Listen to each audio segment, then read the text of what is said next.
ವೇದಿಕೆ ಮೇಲಿರುವಂಥ ಎಲ್ಲ ಹಿರಿಯರಿಗೆ ತಮ್ಮೆಲ್ಲರಿಗೂ ನಮಸ್ಕಾರ. ಒಂದೊಂದು ಸಲ ಭಾಳ ಮಜಾ ಆಗಿಬಿಡ್ತದೆ.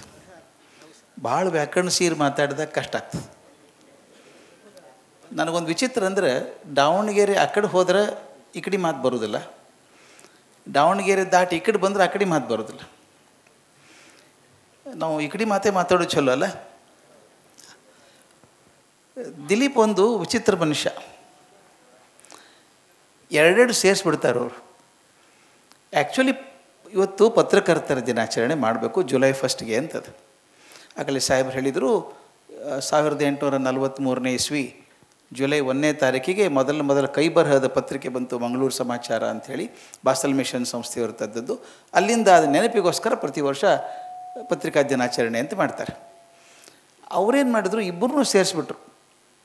ಪತ್ರಕರ್ತರನ್ನ ಮತ್ತು ಶಿಕ್ಷಕರನ್ನ ಇಬ್ಬರನ್ನೂ ಸೇರಿಸಿದ್ರು. ಇಬ್ಬರು ಮಾಡೋ ಕೆಲಸ ಒಂದೇ. ಒಬ್ಬರು ಜ್ಞಾನ ಪ್ರಸಾರ ಮಾಡಿದ್ರು, ಒಬ್ಬರು ಸುದ್ದಿ ಪ್ರಸಾರ ಮಾಡ್ತಾರೆ. ಪ್ರಸಾರ ಮಾಡೋದೇ ಕೆಲಸ ಮುಖ್ಯ ಇಬ್ಬರಿಗಿರೋದು. ಕ್ಯಾಮ್ರಾನ ಓಕೆ, ಲೈಟ್ ಓಕೆ.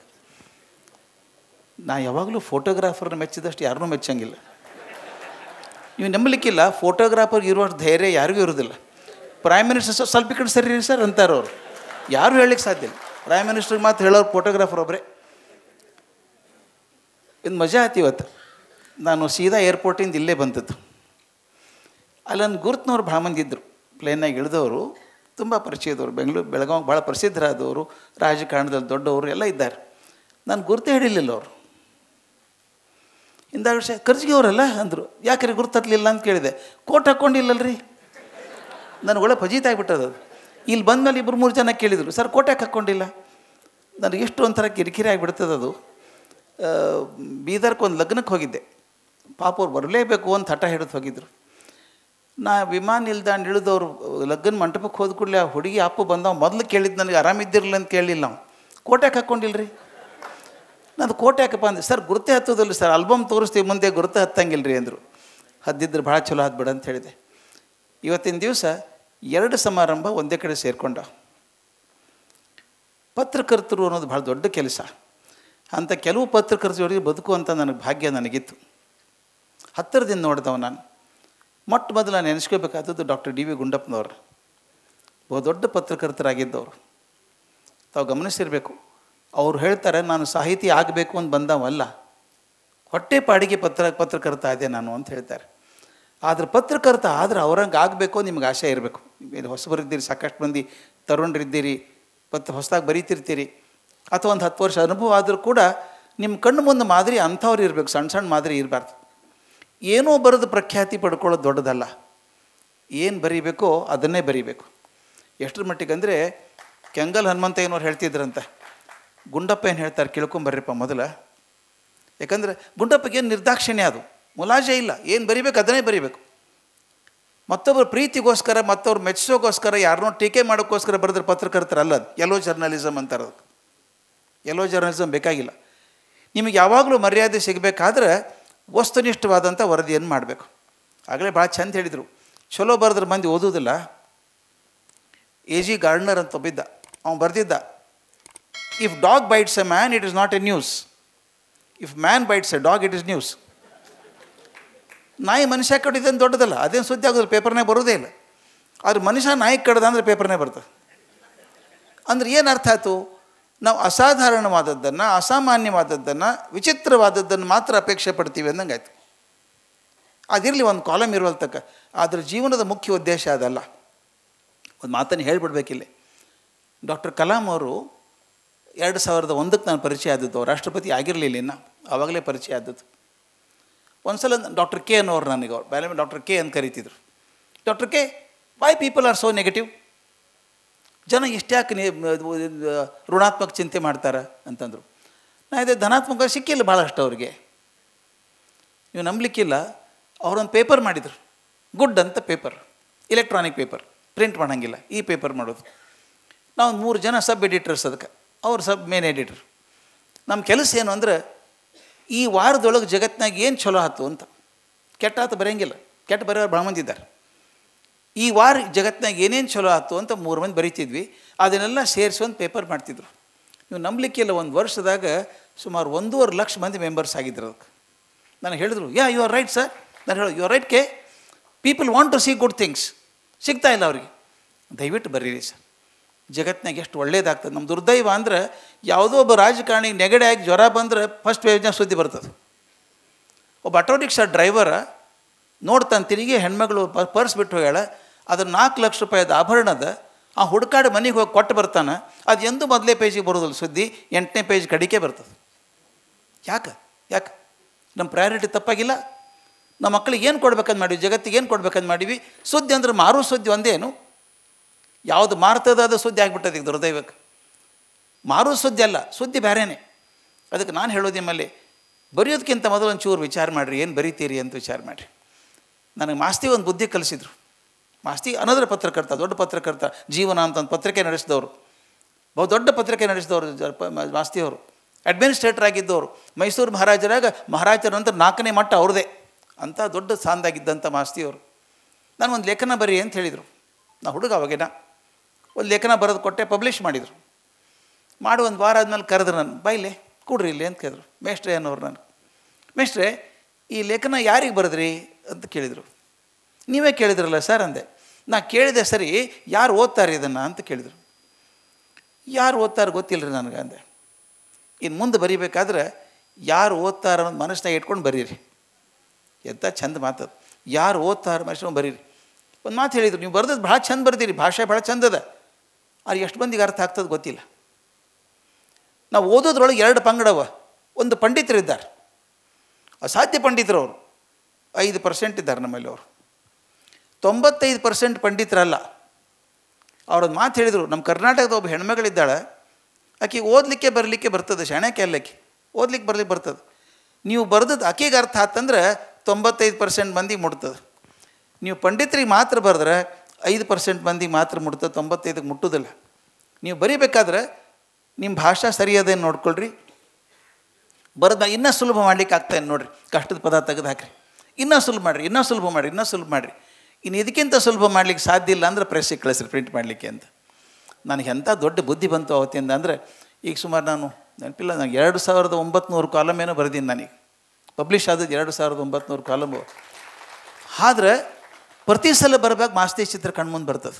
ಬರೆದ ಮೇಲೆ ಇದು ಅರ್ಥ ಆಗ್ತದೆ ಮಂದಿಗೆ, ಇದಕ್ಕಿಂತ ಸ್ವಲ್ಪ ಕಷ್ಟ ಪದ ಉಪಯೋಗಿಸ್ಬೇಕು ಬಿಡ್ಲಿಕ್ಕೆ ಬರ್ತದೇನೋ ಅಂತ ನೀವು ಗಮನಿಸಿರಬೇಕು.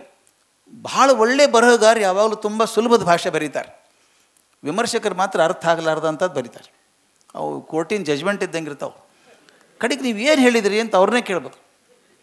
ಅದು ನನಗೆ ಬೇಕಾಗಿಲ್ಲ. ನೀವು ಬರೀಬೇಕಾದದ್ದು ಜನರನ್ನು ಮುಟ್ಟಬೇಕಾದದ್ದು, ಜನರನ್ನು ತಟ್ಟಬೇಕಾದಂಥ ಬರೀಬೇಕು. ಆದ್ದರಿಂದ ದಯವಿಟ್ಟು ಬರೀಬೇಕಾದ್ರೆ ಎಷ್ಟು ಸಾಧ್ಯದಷ್ಟು ತಿಳ್ಕೊಟ್ರಿ. ನಿನ್ನೆ ದಿವಸ ಒಂದು ಕಾರ್ಯಕ್ರಮದಾಗಿದ್ದ ಬೆಂಗಳೂರಿಗೆ ನಾನು.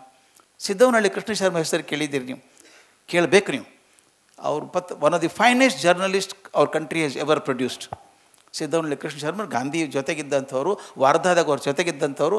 ನೀವು ದಯವಿಟ್ಟು ಸಣ್ಣವರಿದ್ದೀರಿ, ಸಾಕಷ್ಟು ವಯಸ್ಸಿನ ನನಗಿಂತ ಎಲ್ಲರೂ ಸಣ್ಣವರಿದ್ದೀರಿ. ಪುಸ್ತಕ ಓದಬೇಕು ನೀವು, ಎಷ್ಟು ಸಾಧ್ಯದ ಪುಸ್ತಕ ಓದ್ರಿ. ಅವ್ರ ಪರ್ಣಕುಟಿ ಖಂಡಿತ ಓದ್ಬೇಕು ನೀವು. ಪರ್ಣಕುಟಿ ಅಂತದ, ಅವರು ವರ್ಧಾ ಆಶ್ರಮದಾಗ ಗಾಂಧಿ ಜೊತೆಗೆ ಬದುಕಿದಂಥವ್ರು. ಗಾಂಧಿ ಕೈಯಿಂದ ಪತ್ರ ಬರೆದಾರೆ, JR ಶರ್ಮಾಜಿ ಅಂತ ಪತ್ರ ಬರೀತಿದ್ರು. ಅಲ್ಲಿ ದಾಖಲೆ ಮಾಡ್ಯಾರ್ರಿ ಅವರು, ಆಶ್ರಮ ಅಂದರೆ ಹೆಂಗಿರ್ತದೆ ಏನಾಗ್ತದೆ ಅಂತ.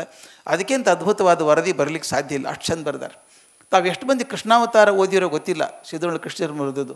K. ಮುನ್ಷಿ ಬರೆದದ್ದು ಇಂಗ್ಲೀಷ್ನೊಳಗೆ, ಕನ್ನಡಕ್ಕೆ ಅನುವಾದ ಮಾಡಿದರು. ಅನುವಾದ ಅನ್ಲಿಕ್ಕೆ ಸಾಧ್ಯ ಇಲ್ಲ. ನನ್ನ ಪ್ರಕಾರ ಹೇಳೋದಾದರೆ, ನಾನು ಓದು ಕಮ್ಮಿ ಅದು, ಭಾಳ ಜಾಸ್ತಿ ಓದಿಲ್ಲ ನಾನು.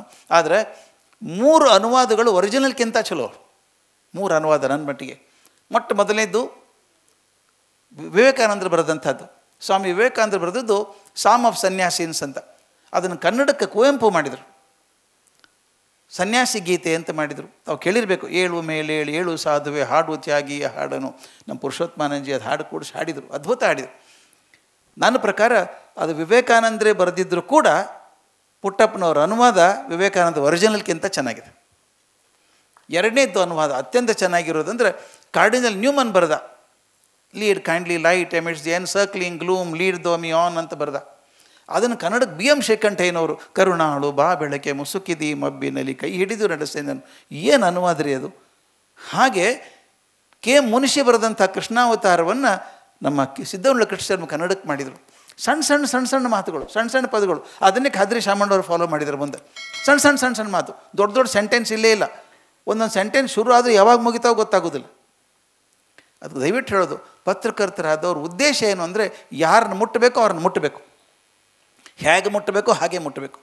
ಮತ್ತು ನನ್ನ ಮನಸ್ಸಿನ ಧೋರಣೆಗಳು ಪತ್ರಿಕೆಯಲ್ಲಿ ಬರಬಾರ್ದು, ವಸ್ತು ಬರಬೇಕು ಹೊರತಾಗಿ ನನ್ನ ಧೋರಣೆ ಬರಬಾರ್ದು. ನಾವು ಕೆಲವೊಂದು ಸಲ ಬರೆದಾಗ ನನ್ನ ವಿಷಯಗಳನ್ನು ಹಾಕ್ತೀನಿ, ಪ್ರಿಜುಡೀಸ್ ಅಂತ ಕರಿತೀನಿ.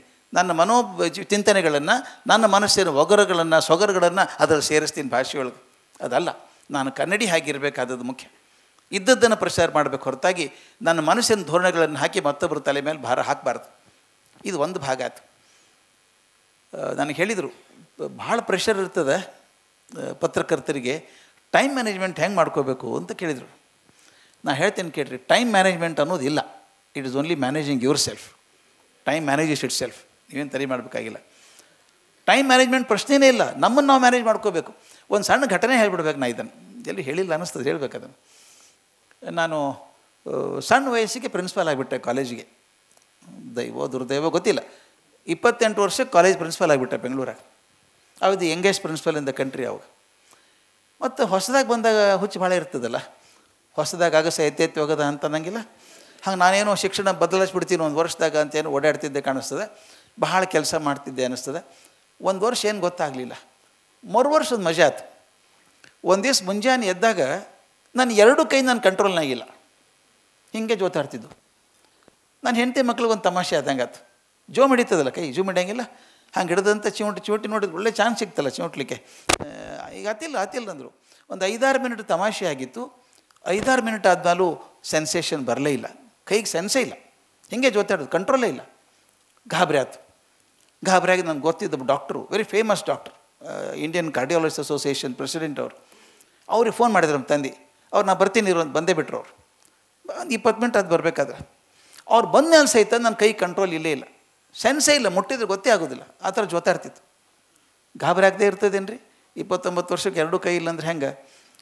ಕರ್ಕೊಂಡು ಹೋದ್ರೆ ಅಂತ ಅವ್ರು, ಬರ್ರಿ ಕರ್ಕೊಂಡು ಹೋಗ್ತೀನಿ ಮನೆ ಅಂತ ಕರ್ಕೊಂಡು ಹೋದೆ. ಪರಮೇಶ್ವರ್ ಅಂತ, ವೆರಿ ಗ್ರೇಟ್ ಡಾಕ್ಟರ್. ನಾನು ಕರ್ಕೊಂಡು ಚಾಮರಾಜಪೇಟೆ ಒಳಗೆ ಒಂದು ಹಾಸ್ಪಿಟ್ಲಿಗೆ ಕರ್ಕೊಂಡು ಹೋದರು. ಅವ್ರು ಯಾರು ಏನೂ ಗೊತ್ತಿಲ್ಲ ನನಗೆ. ಒಳಗೆ ಹೋಗಿ ಎಲೆಕ್ಟ್ರೋಎನ್ಸೆಫಾಲೋಗ್ರಾಮ್ ಅಂತ ಮಾಡ್ತಾರೆ, ತಲೆಗೆಲ್ಲ ಪಿನ್ ಹಾಕಿಬಿಟ್ಟು ಸೆನ್ಸರ್ಸ್ ಹಾಕಿ ರಿಪೋರ್ಟ್ ತೊಗೋತಾರೆ. ಒಂದು 200 ಪೇಜ್ ಪುಸ್ತಕ ಬಂದಂಗೆ ಬರ್ತದೆ ಎಲೆಕ್ಟ್ರೋಎನ್ಸೆಫಾಲೋಗ್ರಾಮ್ ಅಂತ. ಅದೆಲ್ಲ ತೊಗೊಂಡ್ರು, ರಿಪೋರ್ಟೆಲ್ಲ ಮಾಡಿಸಿದ್ರು. ಡಾಕ್ಟರಲ್ಲಿ KS ಮಣಿ ಅಂತ ನಿಮ್ಯಾನ್ಸ್ ಡೈರೆಕ್ಟರ್ ಆಗಿದ್ದರು ಅವರು. ಇವತ್ತಿಗೆ ನಮ್ಮ ದೇಶದಾಗ ಮತ್ತು ಪ್ರಪಂಚದಾದ್ಯಂತ ಎಪಿಲೆಪ್ಸಿ ಬರ್ತದಲ್ಲ, ಫಿಟ್ಸ್ ರೋಗ ಅಂತೀವಲ್ಲ ನಾವು, ಅದನ್ನು ಔಷಧ ಕೊಟ್ಟು ಜಗತ್ತಿನಾದ್ಯಂತ ಪ್ರಸಿದ್ಧರಾದವರು KS Mani, one of the greatest neurologist of the world. ಅವರು ರಿಟೈರ್ ಆಗಿ ಅಲ್ಲಿ ಆಸ್ಪತ್ರೆ ಶುರು ಮಾಡ್ಯಾರ. ಅವ್ರು ನೋಡಿದ್ದಿಲ್ಲ, ನಾ ಬರೀ KS ಮಣಿ ಅಂತ ಕೇಳಿದ್ದೆ ಅಷ್ಟೇ, ಯಾರೂ ನೋಡಿದ್ದಿಲ್ಲ. ಎಲ್ಲ ರಿಪೋರ್ಟ್ ಆದಮೇಲೆ ನಾನು ಕರ್ಕೊಂಡು ಡೈರೆಕ್ಟ್ಲಿ ಒಳಗೆ ಹೋದರು. KS ಮಣಿ ಅಪಾಯಿಂಟ್ಮೆಂಟೇ ಸಿಗೋದಿಲ್ಲ. ಈ ಪರಮೇಶ್ವರ್ ಮೂಲಕ ಹೋದ್ರಿಂದ ನಾನು ಡೈರೆಕ್ಟ್ ಎಂಟ್ರಿ ಸಿಕ್ತು. ದೇವಸ್ಥಾನದ ಮಾಡ್ತೀವಲ್ಲ ಶಾರ್ಟ್ಕಟ್ ದೇವರ ದರ್ಶನಕ್ಕೆ, ಹಂಗೆ ಮಾಡಿ ಕರ್ಕೊಂಡು ಹೋದ್ರೆ. ನಾನು ಒಳಗೆ ಹೋದ ಕೂಡಲೇ ನನಗೆ ಎಂಥ ನಿರಾಶೆ ಆಯಿತು ಅಂದ್ರೆ, ಯಾಕೆ ನಿರಾಶೆ ಆಯಿತು ಅಂತ ಹೇಳ್ತೀನಿ.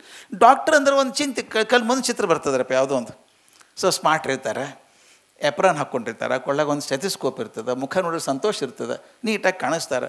ಹಿಂಗಿಲ್ಲೇ ಇಲ್ಲಿ ಇವರು ಒಂದು ಟಿಪಾಯ್ ಅದ, ಆ ಕಡೆಯೊಂದು ಪ್ಲಾಸ್ಟಿಕ್ ಕುರ್ಚಿ, ಈ ಕಡೆಯೊಂದು ಪ್ಲಾಸ್ಟಿಕ್ ಕುರ್ಚಿ. ಆ ಕಡೆ ಮನುಷ್ಯ ಹೆಂಗೆ ಕೂತಿದ್ರು ಅವರು, ಕಪ್ಪು ಮನುಷ್ಯ, ತೆಳ್ಳಗೆ, ಹಾಫ್ ಬುಷ್ ಶರ್ಟ್ ಹಾಕ್ಕೊಂಡಾರೆ, ಈ ಚಪ್ಪಲಿ ಹಾಕ್ಕೊಂಬರ್ತಾರೆ. ನಮ್ಮ ಕಡೆ ಗೌಡ್ರು ಕೂತಿರ್ತಾರಲ್ಲ ಕಟ್ಟಿ ಮೇಲೆ, ಹಂಗೆ ಒಂದು ಚಪ್ಪಲಿ ತೆಳಬಿಟ್ಟು ಕಾಲು ಮೇಲೆ ಇಟ್ಕೊಂಡು ಕೂತಾರೆ ಪ್ಲಾಸ್ಟಿಕ್ ಚೇರ್ ಮೇಲೆ. ಇವ್ರು ಯಾರು? ಅವರೇ ಮಣಿ ಅಂದರು ಇವರು. ಅಲ್ಲ ಇವನ್ನ ಇದಂಥ ಡಾಕ್ಟ್ರ್ ಇವರು. ಫಸ್ಟ್ ನಿಮ್ಗೆ ಯಾರು ಫಸ್ಟ್ ಲವ್ ಅಂತ, ಸೈಟ್ ಎಟ್ ಫಸ್ಟ್ ಲವ್ ಅಂತೀವಲ್ಲ ನಾವು, ಲವ್ ಎಟ್ ಫಸ್ಟ್ ರೈಟ್ ಅಂತ. ನೋಡಿದ್ಕೊಳ್ಳಿ ಯಾಕೋ ಬರೋಬ್ಬರ ಅನ್ನಿಸ್ಲಿಲ್ಲ ನನಗೆ ಇದು ಯಾಕೋ. ಅಲ್ಲಿ ಕೂಡಿಸಿದ್ರು. ಪರಮೇಶ್ವರ್ ನನ್ನ ಬಗ್ಗೆ ಭಾಳ ಪ್ರೀತಿ, ಅದನ್ನು ಹೊಗಳಿಕ್ಕೆ ಶುರು ಮಾಡಿದರು. ಇವರು ಡಾಕ್ಟರ್ ಕರ್ಜಿಗೆ ಅಂತ ಅಲ್ಲೆಲ್ಲ ಪಾಠ ಮಾಡಿ ಬಂದಾರೆ, ಬೇರೆ ದೇಶ ಎಲ್ಲ ಹೇಳ್ಕೊಂಡು ಹೋದರು. KS ಮಣಿ, ನೀವು ಹೋಗ್ರಿ ಹೊರಗೆ ಅಂದ್ಬಿಟ್ರು. ನನಗೆಂತ ಇನ್ಸಲ್ಟ್ ಆತ್ರಿ, ನಾನು ಕರ್ಕೊಂಡೋದು ಮನುಷ್ಯ ಪಾಪ, ಅವ್ನಿಗೆ ಹೊರಗೆ ಹೋಗ್ರಿ ಅಂತ ಅಂದ್ಬಿಟ್ರು. ನಾ ಕೂತಿದ್ದೆ, ನನ್ನ ಕಡೆ ನೋಡಲೂ ಇಲ್ಲ ಮನುಷ್ಯ. ಆ ಫೈಲ್ ನೋಡ್ತಿದ್ರು, ಆ ಕೇಸ್ ಸ್ಟಡಿ ಇತ್ತು ಅಲ್ಲಿ ಕೊಟ್ಟಿದ್ದೆಲ್ಲ ರಿಪೋರ್ಟ್ ನೋಡ್ತಿದ್ರು. ಒಂದು 2 ಮಿನಿಟ್ ನೋಡಿದರು. ಇಷ್ಟು ಕೆಟ್ಟ ಕೇಳಿದ್ರು ನನ್ನ. ಏನು ಹೆಸರು ಅಂದರು. ನಾವು ಯಾರಿಗೂ ಹಂಗೆ ಕೆಟ್ಟ ಮಾತಾಡ್ಸೋದಿಲ್ಲ ರೀ, ಡಾಕ್ಟ್ರ್ ಹಂಗೆ ಮಾತಾಡ್ಸ್ತಾರೆ. ಏನು ಹೆಸರು ಅಂದರು. ನನ್ನ ಹೆಸರು ಗುರುರಾಜ್ ಕರ್ಜಿಗೆ. ಹಾಂ ಬರ್ದದಿಲ್ಲೇ, ಬರ್ದಿದ್ರೆ ಯಾಕೆ ಕೇಳಬೇಕು? ಆಯ್ತು. ಮತ್ತು ಮುಂದೆ ನೋಡಿದರು. ಏನು ಮಾಡ್ತೀರಿ ಅಂದರು. ನಾ ಕಾಲೇಜ್ನಾಗ ಪ್ರಿನ್ಸಿಪಾಲ್ ಇದೆ. ಹಾಂ ಗೊತ್ತದ ಹೇಳಿದ್ದ ನಾವು. ಎಲ್ಲ ಗೊತ್ತದ ಮತ್ತು ಕೇಳೋದು ಬಿಡೋಂಗಿಲ್ಲ. ಒಂದು 5 ಮಿನಿಟ್ ಮೇಲೆ ಏನು ಪ್ರಾಬ್ಲಮ್ಮು ಅಂತ ಕೇಳಿದ್ರು. ಈ 2 ಕೈ ಹಿಂಗೆ ಕಂಟ್ರೋಲ್ನಾಗಿಲ್ಲರಿ, ಸೆನ್ಸೇಷನ್ ಇಲ್ಲ ಅಂದೆ. ಅಂದರು. ಅಲ್ಲಾದಮೇಲೆ ಆ ಗಾಡಿ ಮೇಲೆ ಯಾಕೆ ಹಾಕಿದ್ರು ಗೊತ್ತಿಲ್ಲ, ಜವಾಹರ್ಲಾಲ್ ನೆಹರು ಫೋಟೋ ಇತ್ತು ಅಂತಲ್ಲ. ಹಿಂಗೆ ನೋಡಿದರು, ನನಗೆ ಕೇಳಿದರು ಯಾರದು ಅಂತ ಕೇಳಿದರು. ಸಿಟ್ಟು ಬರೋದಿಲ್ಲ ರೀ, ಸಣ್ಣ ನೋಡ್ರೆ ಗೊತ್ತರಪ್ಪ, ಚಾಚಾ ನೆಹರು ಅಂತ ಹೇಳ್ತಾ ಹುಡುಗರು. ನಾ ಕಾಲೇಜ್ ಪ್ರಿನ್ಸಿಪಾಲ್, ಅದು ಯಾರು ಅಂತ ಕೇಳಿದ್ರೆ ಸಿಟ್ಟು ಬರೋದಿಲ್ಲ. ನಾ ಇದೆ ಜವಾಹರ್ಲಾಲ್ ನೆಹರು ಅಂದೆ. ವೆರಿ ಗುಡ್ ವೆರಿ ಗುಡ್, ಇತಿಹಾಸದಲ್ಲ ಚಲೋ ಗೊತ್ತದೆ ನಿಮ್ಗೆ ಅಂತಂದರು. ಅದ್ರಾಗೇನು ಇತಿಹಾಸ ಬಂತ್ರಿ, ಅವ್ರು ಏನಾಗಿದ್ರು ಮತ್ತು ಅಷ್ಟೇ ಅವ್ರು ಏನಾಗಿದ್ರು ಅಂತ ಕೇಳಿದ್ರು. ಭಾರತದ ಮೊದಲನೇ ಪ್ರಧಾನಮಂತ್ರಿ ಅಂದೆ. ಓಹೋ ಹಿಸ್ಟ್ರಿ ಚಲೋ ಓದ್ಕೊಂಡಿರಿ ಅಂದರು. ನನಗನ್ನಿಸ್ತು ಈ ಮನುಷ್ಯ ನಾನು ಇನ್ಸಲ್ಟ್ ಮಾಡಲಿಕ್ಕೆ ಕೂತಾನ ಅನಿಸ್ಬಿಡ್ತು. ಆಮೇಲೆ ನೆಕ್ಸ್ಟ್ ಪ್ರಶ್ನೆ, ಅವ್ರ ಮಕ್ಕಳ ಬಗ್ಗೆ ಗೊತ್ತದೆ ನಿಮಗೆ ಅಂತ ಕೇಳಿದ್ರು. ನನಗೂ ಒಂಚೂರು ತಲೆ ಬಿಸಿ ಆಗ್ಕತ್ತಿತ್ತು, ಯಾಕಂದರೆ ನನ್ನ ಚಿಂತೆ ನನ್ನ ಕೈದು ಇದೇನು ನೆಹರು ಹಿಡ್ಕೊಂಡು ಕೂತಾರ್ರಿ ಇವರು. ನಾ ಕಡೆಗೆ ಅವ್ರ ಮಕ್ಕಳ ಬಗ್ಗೆ ಗೊತ್ತದೇನೆಂದರು. ನಾನು ಸ್ವಲ್ಪ ಹೊರಟಾಗಿ ಹೇಳಿದೆ, ಮಕ್ಕಳ ಬಗ್ಗೆ ಗೊತ್ತಿಲ್ಲ ರೀ, ಮಗಳ ಬಗ್ಗೆ ಮಾತ್ರ ಗೊತ್ತದೆ, ಮಗಳು ಮಾತ್ರ ಗೊತ್ತದೆ, ಅವರು ಇಂದಿರಾ ಗಾಂಧಿ ಅಂತ ಹೇಳಿದೆ. ಓಹೋ ಅದು ಗೊತ್ತದ ನಿಮ್ಗೆ ಅಂದರು. ನಾನಂದೇ ತಿರುಗಿ ಮರಿಗೆ ಅವ್ರ ಪ್ರಶ್ನೆ ಕೇಳೋದು, ನಾವು ಉತ್ತರ ಕೊಡೋದು, ತಾಸುಗಟ್ಟಲೆ ಮಾಡೋದು ಉಪಯೋಗ ಇಲ್ಲಿದು, ನಾನೇ ಎಲ್ಲ ಹೇಳಿಬಿಡ್ಬೇಕಂತೇಳಿ ತಪ್ಪು ಹೇಳಿದೆ ನಾನು. ಅವರು ಇಂದಿರಾ ಗಾಂಧಿ ಅಲ್ಲ, ಇಂದಿರಾ ಪ್ರಿಯದರ್ಶಿನಿ ಅಂತ ಹೆಸರು. ಫಿರೋಜ್ ಗಾಂಧಿ ಅವ್ರನ್ನ ಮದುವೆ ಆದರು, ಅದಕ್ಕೆ ಇಂದಿರಾ ಗಾಂಧಿ ಆದರು ಅಂದರು. ಹೌದಾ, ವೆರಿ ಗುಡ್. ಅವ್ರೇನಾಗಿದ್ದರು, ಪ್ರಧಾನಮಂತ್ರಿ ಆಗಿದ್ದರು ಅವರು. ಅವ್ರ ಮಕ್ಕಳ ಬಗ್ಗೆ ಏನಾರ ಗೊತ್ತದೇನು ಅಂದರು. ನಾನು ಇದು ಒಳ್ಳೆ ನೆಹರು ಇತಿಹಾಸ ಬಂತಪ್ಪ ನನಗೆ ನನ್ನ ಪ್ರಾಬ್ಲಮ್ಮೇ ಬೇರೆ. ನಾನು ಇದು ಹೇಳ್ಬಿಡ್ತೀನಿ ತೋರಿ ಸರ್ ಅಂದೆ.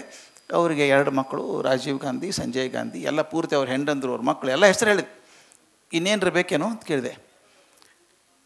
ಈಗ ಯಾರು ಪ್ರೈಮ್ ಮಿನಿಸ್ಟರ್ ಇದ್ದಾರೆ ದೇಶದ್ದು ಅಂತ ಕೇಳಿದ್ರು. ರಾಜೀವ್ ಗಾಂಧಿ ಇದ್ದಾರೆ ಅಂತ ಹೇಳಿದ್ರು. ಹೌದಾ, ಎಷ್ಟು ವಯಸ್ಸು ಅವರಿಗೆ? ಇದು ಮುಗಿಯವಲ್ತ್ರಿ. ನಂದೆ 47-48 ವರ್ಷ ಇರ್ಬೇಕು ಅವ್ರಿಗೆ ಅಂದೆ. ಒಂದು ನಿಜ ಗೊತ್ತದೆ ನಿಮಗೆ ಅಂತ ಕೇಳಿದ್ರು. ಏನು ಗೊತ್ತು? ರಾಜೀವ್ ಗಾಂಧಿ ಮುಂಜಾನೆ ದಿನ ಬ್ರೇಕ್ಫಾಸ್ಟ್ ಮಾಡ್ತಾರೆ ಅಂದರು. ಮಾಡ್ತಿರ್ಬೇಕು ಮನುಷ್ಯ ಅಲ್ಲೇನ್ರಿ ಅಂದೆ ನಾನು. ಅಷ್ಟೇ ಅಲ್ಲ, ಲಂಚು ಮಾಡ್ತಾರೆ, ಡಿನ್ನರು ಮಾಡ್ತಾರೆ. ನನಗೆ ತಲೆ ಕೆಟ್ಟು ಹೋಯ್ತು. ಸರ್ ಮನುಷ್ಯ ಅಂದಮೇಲೆ ಮಾಡ್ತಾರೆ ಸಾಮಾನ್ಯ ಊಟ, ಬ್ರೇಕ್ಫಾಸ್ಟು, ಲಂಚು ಇರ್ತದೆ, ಮತ್ತು ಮಾಡಿದ್ರೆ ಏನು ವಿಶೇಷ ಅಂದೆ. ಎದ್ದು ನಿಂತುಬಿಟ್ರಿ ಮನುಷ್ಯ. ನಿಂದೇನು ಪ್ರಾಬ್ಲಮ್ಮು ಅಂದ. ನನ್ನ ಪ್ರಾಬ್ಲಮ್ ಕೈ ಎಂದೆ. ಅದಲ್ಲ ಪ್ರಾಬ್ಲಮ್ ನಿಂದು, ಉಪವಾಸಿದ್ದಿ ನೀನು ಅಂದ. ಉಪವಾಸಿದ್ದಿ ನೀನು, ಸರಿಯಾಗಿ ಊಟ ಮಾಡೋದಿಲ್ಲ, ಯು ಆರ್ ಅನಿಮಿಕ್. ನೀನು ಅನಿಮಿಕ್ ಸ್ಟೇಟ್ ಯಾರು ಮಟ್ಟಿಗೆ ಬಂದದ್ದು ಗೊತ್ತ? ನಿನಗೆ ಹೆಮೋಗ್ಲೋಬಿನ್ 4.5 ಅದ, ಸತ್ತು ಹೋಗ್ಬೇಕಾಯ್ತು ನೀ ಯಾವಾಗೋ, ಬದುಕಿದ್ದು ಹೆಚ್ಚಿನ ನಿಂದು. ಸರಿಯಾಗಿ ಬೈದರು. ಬೈಸ್ಕೋಬೇಕು, ಮತ್ತೇನು ಡಾಕ್ಟ್ರ್ ಬೈದ್ರು ಬೈಸ್ಕೋಬೇಕಲ್ಲ. ಆಮೇಲೆ ಹೇಳಿದರು, ನೀನು ಗೊತ್ತದನ ಅಂತ ಕೇಳಿದರು. ಇಷ್ಟು ಚಂದ ಎಷ್ಟು ಸೈಂಟಿಫಿಕ್ ಎಕ್ಸ್ಪ್ಲೇನ್ ಮಾಡಿದ್ರು ಮನುಷ್ಯ ಅಂದರೆ ಹಿ ಬಿಕೇಮ್ ಮೈ ಹೀರೋ. ಮಣಿ ಹೇಳಿದರು, ನೋಡ್ರಿ ಬೆಂಗಳೂರಿಗೆ ಇಷ್ಟು ಪವರ್ ಅಂತ ಇರ್ತದೆ, ಎನರ್ಜಿ ಬೇಕು ಇಡೀ ಏರಿಯಾಗೆ ಕೊಡಲಿಕ್ಕೆ. ಕಮ್ಮಿ ಬಿದ್ದರೆ ಏನು ಮಾಡ್ತಾರೆ, ಜಯನಗರ ಬಂದ್ ಮಾಡಿರಿ, ರಾಜಾನಗರ ಕೊಡ್ರಿ ಅಂತಾರೆ. ಆಮೇಲೆ ಇಲ್ಲಿ ಬಂದು ಮಾಡಿರಿ, ಅಲ್ಲಿ ಕೊಡ್ರಿ ಅಂತ. ಹಿಂಗೆ ಡಿಸ್ಟ್ರಿಬ್ಯೂಟ್ ಮಾಡಬೇಕಲ್ಲ ಪವರ್, ಇರೋದಿಷ್ಟು ಪವರ್ ಹಂಚ್ಕೋಬೇಕಲ್ಲ. ಹಂಗೆ ನಿಮ್ಮ ಬ್ರೈನ್ಯಾಗ ಕೂಡ ಹಂಗೆ ಇರ್ತದೆ, ಎನರ್ಜಿ ಇರ್ತದೆ. ಯಾವಾಗ ಅದು ತುಂಬ ಪ್ರೆಷರ್ ಆತಂದ್ರೆ ಒಂದು ಯಾವುದೋ ಭಾಗ ಕಟ್ ಮಾಡಿಬಿಡ್ತದೆ ಅದು. ಪುಣ್ಯಕ್ಕೆ ನಿಮ್ಗೆ it is on your hands. If it had happened to your nervous system, or it happened to your breathing system or heart system, you would have been died by this time. ಸತ್ತೋಗ್ಬೇಕಾಯ್ತು ನೀನು. ಪುಣ್ಯಕ್ಕೆ ಅದು ಕೈ ಮೇಲೆ ಬಂದದ, ಏನಿಲ್ಲ ಔಷಧಿ ಕೊಡ್ತೀನಿ ಅದಕ್ಕೆ ಅಂತ ಹೇಳಿ ಟ್ರೀಟ್ಮೆಂಟ್ ಕೊಟ್ಟರು. ಮುಂದೆ ಆರಾಮಾಗ್ತದೆ. ಈಗ ಅದ್ದಿಲ್ಲ, ಆರಾಮಿದ್ದಿಲ್ಲ ನಾ ಈಗ, ಆರಾಮಾಗ್ತದೆ. ಮುಂದೆ KS ಮಣಿ ಜೋಡಿ ನಾನು ಭಾರತ ತುಂಬ ಅಡ್ಡಾಡಿನ ಅವ್ರ ಜೋಡಿ ಎಪಿಲೆಪ್ಸಿ ಪ್ರಚಾರ ಮಾಡಲಿಕ್ಕೆ, ಔಷಧ ಪ್ರಚಾರ ಮಾಡಲಿಕ್ಕೆ ಬೇರೆ ದೇಶಕ್ಕೆ ಅವ್ರ ಜೊತೆಗೆ ಹೋದೆ. ಅವ್ರೊಂದು ಮಾತು ಹೇಳಿದ್ರು ನನಗೆ. ಅದು ಯಾಕೆ ಹೇಳ್ತೀನಿ ಇತ್ತಲ್ಲ ಅಂದ್ರೆ, ನೀವು ಯಾಕೆ ಹಿಂಗೆ ಆಯ್ತು ಗೊತ್ತೇ, ನಣೆ ಬರ್ರಿ ನಿಂದು ಕೈದ್ರು. ಭಾಳ ಪ್ರೆಷರಾಗಿ ಮಾಡ್ಕೋತಿ ಕೆಲಸ ನೀನು, ಅದಕ್ಕೆ ಹಿಂಗಾಗ್ಯದ. ಟೈಮ್ ಸಾಲೋದಿಲ್ಲ ಅಂತೀಯಲ್ಲ. ರಾಜೀವ್ ಗಾಂಧಿ ಅವ್ರಿಗೆ ಎಷ್ಟು ಟೈಮ್ ಅದಪ್ಪ ದಿವ್ಸಕ್ಕೆ ಅಂತ ಕೇಳಿದರು. 24 ತಾಸು ರೀ. ನಿನಗೆ ಎಷ್ಟದ? 24 ತಾಸು. 24 ತಾಸ್ನಾಗ ಇಡೀ ದೇಶ ಮ್ಯಾನೇಜ್ ಮಾಡೋದಿದ್ರು ಅವರು, ನಿನಗೊಂದು ಕಾಲೇಜ್ ಮ್ಯಾನೇಜ್ ಮಾಡ್ಲಿಕ್ಕೆ ಬರೋದಿಲ್ಲ? ಎಷ್ಟು ಚಂದ ಅದೇ ಸರ್ ಇದು. ಪ್ರಶ್ನೆ ಕೇಳ್ಕೋಬೇಕು ನಾವು. ಇವತ್ತು ಕೂಡ ಮೋದಿ ಅವರಿಗೆ 24 ತಾಸೇ ಹೋದಲ್ರಿ. ಅವ್ರಿಗೇನು ಕನ್ಸೆಷನ್ 25 ತಾಸು ಯಾರೂ ಕೊಡೋಂಗಿಲ್ಲ. 24 ತಾಸೇ. 24 ತಾಸ್ನಾಗ ಅವ್ರ ಜಗತ್ತು ಮತ್ತು ದೇಶದ ವ್ಯವಹಾರ ಎಲ್ಲ ನೋಡ್ಕೊಳ್ತಿರ್ಬೇಕಾದ್ರೆ ಅಯ್ಯೋ ಟೈಮ್ ಎಷ್ಟು ಸಾಲುದಿಲ್ಲ ರೀ, ಎಷ್ಟು ಬರೆಯೋದು ಹೆಂಗಂದ್ರೆ ನಿಮ್ಮ ಮ್ಯಾನೇಜ್ ಮಾಡ್ಲಿಕ್ಕೆ ಬರೋದಿಲ್ಲ ಅಂತ ಅಷ್ಟೇ, ಮತ್ತೊಂದೇನಿಲ್ಲ. ಟೈಮ್ ಮ್ಯಾನೇಜ್ಮೆಂಟ್ ಇಲ್ಲ. You don't how to manage yourself. ಅವು ಚಂದ ಬುದ್ಧಿ ಕಲಿಸ್ಬಿಟ್ರು KS ಮಣಿ ನನಗೆ. ಟೈಮ್ ಸಾಕಾಗೋದಿಲ್ಲ ಅನ್ಬೇಡ, ಟೈಮ್ ಅದ, ನೀನು ಮ್ಯಾನೇಜ್ ಮಾಡ್ಲಿಕ್ಕೆ ಬರೋಲ್ತು. ಅದಕ್ಕೇನು ಮಾಡಬೇಕು ಟೈಮ್ ಮ್ಯಾನೇಜ್ ಮಾಡಬೇಕಾದ್ರೆ? ಭಾಳ ಸಿಂಪಲ್ ಅದ. ಅವತ್ತಿಂದ ನಾನು ಫಾಲೋ ಮಾಡ್ಕೊಂಡು ಬಂದೀನಿ. ಭಾಳ ದೊಡ್ಡವ್ರು ಬೈದು ನಾನು ತಿಳ್ಕೊಬೇಕಲ್ರಿ ಸ್ವಲ್ಪ ರೀ. ಡೈರಿ ಬರೀಬೇಕು. ಫಸ್ಟ್ ಎದ್ದು ಕೂಡಲೇ ನಾನು ಮಾಡೋದು ಅದೇ ಕೆಲಸ. 4:15 ಮುಂಜಾನೆ ಫಸ್ಟ್ ಟು ಡೂ, ಇವತ್ತೇನು ಮಾಡಬೇಕು ಒಂದು ಲಿಸ್ಟ್ ಬರ್ಕೋತೀನಿ. ನನಗೇನೇನು ಮಾಡ್ಬೇಕು ಸ್ಟಾರ್ ಹಾಕ್ಕೊಂಡಿರ್ತೀನಿ, ಅದ್ರಾಗ single star, double star, triple star ಇರ್ತದೆ. ಅಂದರೆ ಮಾಡಲೇಬೇಕಾದದ್ದು. ಇನ್ನೊಂದು ಸಲ ನಿಮಗೆ ಆಗಿರ್ತದೆ ನೋಡಿರಿ, ಏನೋ ಕೆಲಸ ಮಾಡಬೇಕು ಅಂತ ಆಫೀಸಿಗೆ ಹೋಗ್ತೀವಿ, ಅದ್ರ ಸಾಹೇಬ್ರಿಗೆ ಗೊತ್ತಿರ್ತದೆ. ಏನೋ ಮಾಡಬೇಕಂತ ಹೋಗಿರ್ತೀವಿ, ಅದು ಬಿಟ್ಟು ಉಳ್ಕಿದೆಲ್ಲ ಮಾಡಿರ್ತೀವಿ ನಾವು. ಅಯ್ಯೋ ಈ ಉಳ್ಕೆ ಕೆಲಸ ಬಂದುಬಿಡ್ತಾವು, ಮಾಡಲಿಕ್ಕೆ ಆಗೋದಿಲ್ಲ ಅಂತ ಎಲ್ಲರಿಗೂ ಆಗೋ ಪರಿಸ್ಥಿತಿ. ನನಗೂ ಆಗ್ತಿತ್ತು ಅದು. When I travelled outside India, ಸಾಕಷ್ಟು ಲೆಕ್ಚರ್ಸ್ ಮಾಡಬೇಕು, ಪ್ಲ್ಯಾನ್ ಮಾಡಿದ್ದಾಗೋದೇ ಉಳ್ಕೆವೆಲ್ಲ ಆಗಿರ್ತಾವೆ. ಅದಕ್ಕೊಂದು ತೀರ್ಮಾನ ಮಾಡಿಕೊಂಡೆ, ನಾನು ಮಾರ್ಕ್ ಮಾಡ್ಕೊಂಬಿಡ್ಬೇಕು ಡೈರಿ ಒಳಗೆ. ಇಷ್ಟು ಮಾಡಲಾರ್ದ ಹೋಗೋದಿಲ್ಲ ನಾನು ಇವತ್ತು. ಉಳ್ಕಿದ್ದು ಎಕ್ಸ್ಟ್ರಾ ಆದರೆ ಬೋನಸ್ ಅದು. ಸೊ ಪ್ರಯಾರಿಟಿ ಹಾಕ್ಕೋಬೇಕು. ಮೋಸ್ಟ್ ಇಂಪಾರ್ಟೆಂಟ್ ಅಂದರೆ ಏನು ಮಾಡಬೇಕು ಅಂತ ಪ್ರಯಾರಿಟಿ ಹಾಕ್ಕೋಬೇಕು. ಇಲ್ಲಾಂದ್ರೆ ಫ್ರೆಂಡ್ ಬರ್ತಾರೆ, ಬಾರಿ ಚಾ ಕುಡಿ ಬರ ಅಂತ ನಾವು ಚಾ ಕುಡ್ಲಿಕ್ಕೆ ಹೋಗ್ತೀವಿ, ಆ ಟೈಮ್ನಾಗ ಬರೀದು ಬಿಡ್ತೀವಿ. ಅದಕ್ಕೊಂದು ನಾನು US ಕಲ್ತದ್ದು ಮಜಾ ಅದ ಸರ್. ಅವ ಟೈಮ್ ಲೀಕ್ ಡೈರಿ ಅಂತ ಬರೀತಾರೆ ಅವ್ರು. ಹಾರ್ವರ್ಡ್ನಾಗ ಪಾಠ ಮಾಡ್ಬೇಕಾದ್ರೆ ನಾನು ಟೈಮ್ ಲೀಕ್ ಡೈರಿ ಅಂತ ಕಲಿಸಿದ್ರು. ಏನು ಟೈಮ್ ಲೀಕ್ ಡೈರಿ ಗೊತ್ತಾಗಲಿಲ್ಲ ಮೊದಲು ನನಗೆ. ಒಂದು ದಿವಸ ಇಡೀ ದಿವಸ ರಾತ್ರಿ ಮಲ್ಕೊಳ್ಳೋಕ್ಕಿಂತ ಮೊದಲು ಒಂದು 5 ಮಿನಿಟ್ ಕೊಡ್ರಿ, ಭಾಳ ಬೇಕಾಗಿಲ್ಲ. ಇವತ್ತು ಎಲ್ಲೆಲ್ಲಿ ಎಷ್ಟೆಷ್ಟು ಟೈಮ್ ಹಾಳು ಮಾಡಿಕೊಂಡೆ ನಾನು ಅಂತ ಬಂದು ಕೂತ್ಬಿಟ್ರಿ ಮಾರಾಯ. ಒಂದು ತಾಸು ಮಾತಾಡ್ಬಿಟ್ಟ ನನ್ನ ಜೋಡಿ. ಒಂದು ತಾಸು ವೇಸ್ಟ್ ಆಗಲಿಲ್ಲ ನಿಮ್ಮದು. ಅದು ಲೀಕ್ ಡೈರಿ, ಅದು ಟೈಮ್ ಲೀಕ್ ಡೈರಿ ಅಂತ. ಟೈಮ್ ಲೀಕ್ ಆಗ್ತಂಥದ್ದು ಆಗಬಾರ್ದಲ್ಲಿ. ಇನ್ನೊಂದು ಕಡೆ ಬಂದು ಕೂತ್ಕೊಂಡ್ರು, ಯಾರೋ ಸುದ್ದಿ ಹೇಳ್ತಾರೆ, ಕುತೂಹಲ ಬಂದುಬಿಡ್ತು. ಯೂಟ್ಯೂಬ್ ನೋಡ್ಕೊಂಡು ಕೂತ್ಬಿಟ್ಟು ನಿಜ ಗೊತ್ತೇ ಆಗಲಿಲ್ಲ ನನಗೆ. ಯಾವುದೋ ವಾಟ್ಸಪ್ ಬಂದು ನೋಡ್ಕೊಂಡು ಕೂತ್ಬಿಟ್ಟೀನಿ. ವಾಟ್ಸಪ್ ಯೂನಿವರ್ಸಿಟಿ ಅದೀಗ, ಏನೇನೋ ಸುದ್ದಿ ಬರ್ತಾವೆ ಅದ್ರಾಗ. ಅದು ಹಾಕೋದು ಕೂತ್ಬಿಟ್ಟೆ, ಭಾಳ ಮಜಾ ಅನಿಸ್ಬಿಡ್ತು. ನೋಡ್ಕೋತ ಅರ್ಧ ತಾಸು ಹೋಗ್ಬಿಡ್ತು. ಅಯ್ಯೋ ಅರ್ಧ ತಾಸು ಹೋದ್ ಬರೀದೇನಪ್ಪ, ಮತ್ತು ಪ್ರೆಷರ್ ಆಯ್ತು. ಸಾಮಾನ್ಯ ಪತ್ರಕರ್ತರಿಗೆ 3 ಸಮಸ್ಯೆ ಬರ್ತಾವೆ. ಒಂದು ನಿಮ್ಮ ಡೆಡ್ಲೈನ್ ಇರ್ತದೆ ನಿಮಗೆ. ನೀವೇನು ಇವತ್ತು ಸುದ್ದಿ ನಾಳೆ ಬರಲಿಕ್ಕೆ ಆಗೋದಿಲ್ಲ. ನಾಳೆ ಬರೆದ್ರೆ ಔಟ್ಡೇಟೆಡ್, ನಿಮ್ಮ ಸುದ್ದಿನೇ ಬೇಕಾಗಿಲ್ಲ, ಯಾರಿಗೂ ಬಂದು ಹೋಗಿರುತ್ತೆ ಎಲ್ಲರಿಗೂ. ಅದು ಡೆಡ್ಲೈನ್ ಫಾಲೋ ಮಾಡಬೇಕಾಗ್ತದೆ ನೀವು. ಮೊದಲೇದು, ನೀವೆಲ್ಲರ ಟೈಮ್ ವೇಸ್ಟ್ ಮಾಡಿಕೊಂಡ್ರೆ ಡೆಡ್ಲೈನ್ ಮೀಟ್ ಮಾಡಲಿಕ್ಕೆ ಆಗೋದಿಲ್ಲ. ಎರಡನೇದು, ಅವಸರ ಬರೆದ್ರೆ ನಿಮ್ಮ ಭಾಷಾ ತಪ್ತದೆ, ನಿಮ್ಮ ಫ್ಲೋ ಸ್ಟೋರಿ ಸರಿ ಆಗೋದಿಲ್ಲ. ಆಗಿದೆ ನಿಮ್ಗೆ ಆಗಿದೆ, ಎಷ್ಟು ಸಲ ಇಟ್ಟಿರ್ತಾರೆ, ಇನ್ನೊಂದು ಬರ್ಕೊಂಬರ್ರಿ, ಅದನ್ನು ಸರಿಯಾಗಿಲ್ಲ, ಏನು ಕಾನ್ಸಿಕ್ವೆನ್ಸ್ ಅದು, ಮೊದಲೇ ಸೆಂಟೆನ್ಸ್ ಕಡಿ ಸೆಂಟೆನ್ಸ್ ಮ್ಯಾಚೇ ಆಗೋದಿಲ್ಲ, ಅವು ಇನ್ನೊಂದು ಬರ್ಕೊಂಬರ್ರಿ ಅಂತಾರೆ.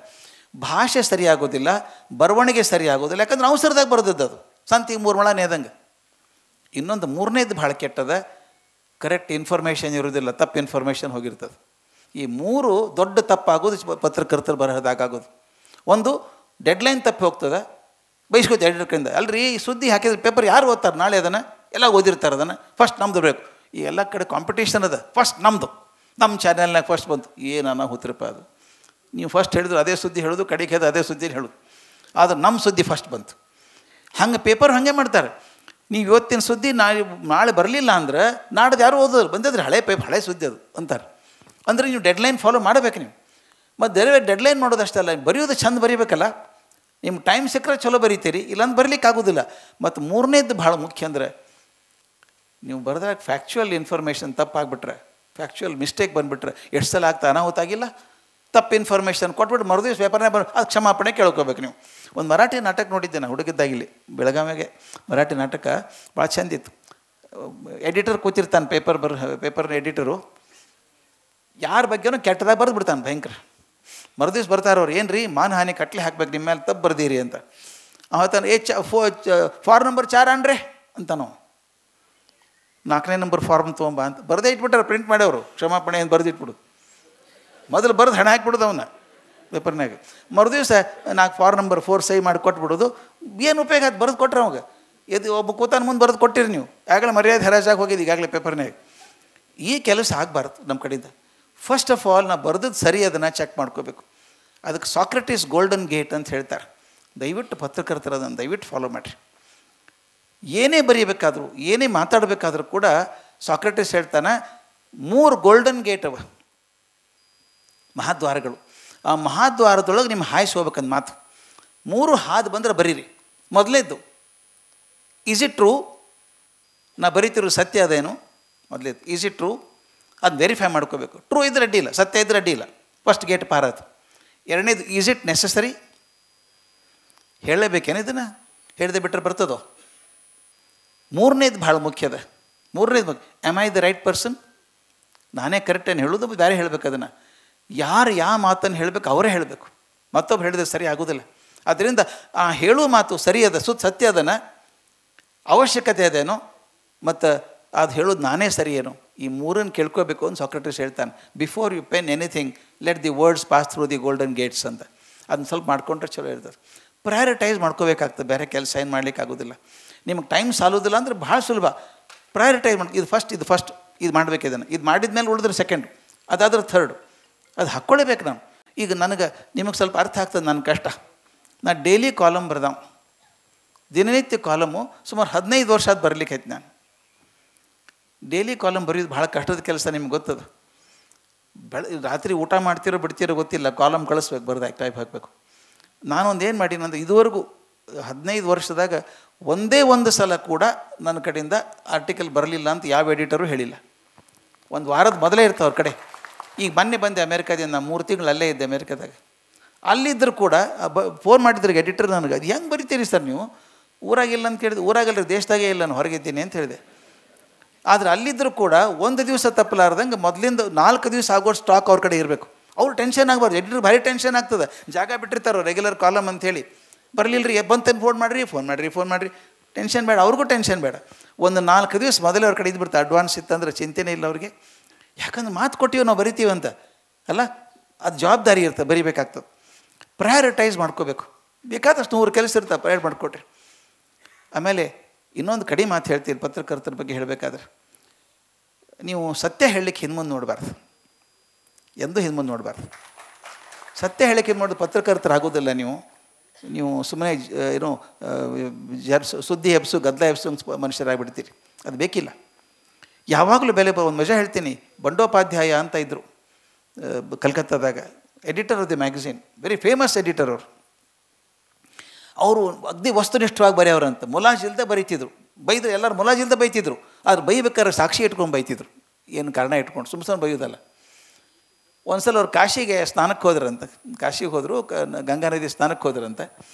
ಸ್ವಲ್ಪ ಸ್ಥೂಲಕಾಯಿ ಮನುಷ್ಯ, ಅವಾಗೆಲ್ಲ ಫೆಸಿಲಿಟಿನ ಅಷ್ಟಿರಲಿಲ್ಲ. ಅರ್ಬಿ ಎಲ್ಲ ಇಟ್ಟು ಸ್ಟೆಪ್ಸ್ ಇರ್ತಾವಲ್ಲ, ಪಾಟಣಿಗೆ ಇಳ್ಕೊಂಡು ಸ್ನಾನಕ್ಕೆ ಹೋದ್ರಂತ. ಕಾಲು ಜಾರ್ ಸುಯಿ ಅಂತ ಬಿದ್ದುಬಿಟ್ರು, ನೀರಾಗ ಕೊಚ್ಕೊಂಡು ಹೊರಟ್ಬಿಟ್ರು. ಆಗ ಅಲ್ಲೊಬ್ಬ ರಾಜಕಾರಣಿ ಅವರು ಬಂದಿದ್ರಂತ. ಅವ್ರು ತಮ್ಮ ಶಿಷ್ಯರಿರ್ತಾರೆ ರಾಜಕಾರಣಿ, ಹಿಂದೆ 20 ಮಂದಿ, ಬಿದ್ದುಕೊಂಡು ಪಾರು ಮಾಡಿರಿ ಅಂದ್ರಂತ. ಅವರೆಲ್ಲ ಹೋಗಿ ಎಳ್ಕೊಂಬಂದು ಇವ್ರ ದಂಡಿಗೆ ಹಾಕಿದ್ರು, ಬದುಕಿಸಿದ್ರು. ಅವ್ರ ಸಾಹೇಬ್ರು ಹೇಳಿದ್ರು, ರೀ ನಮ್ಮ ಸಾಹೇಬರು ಪಾರು ಮಾಡಿದ್ವಿ.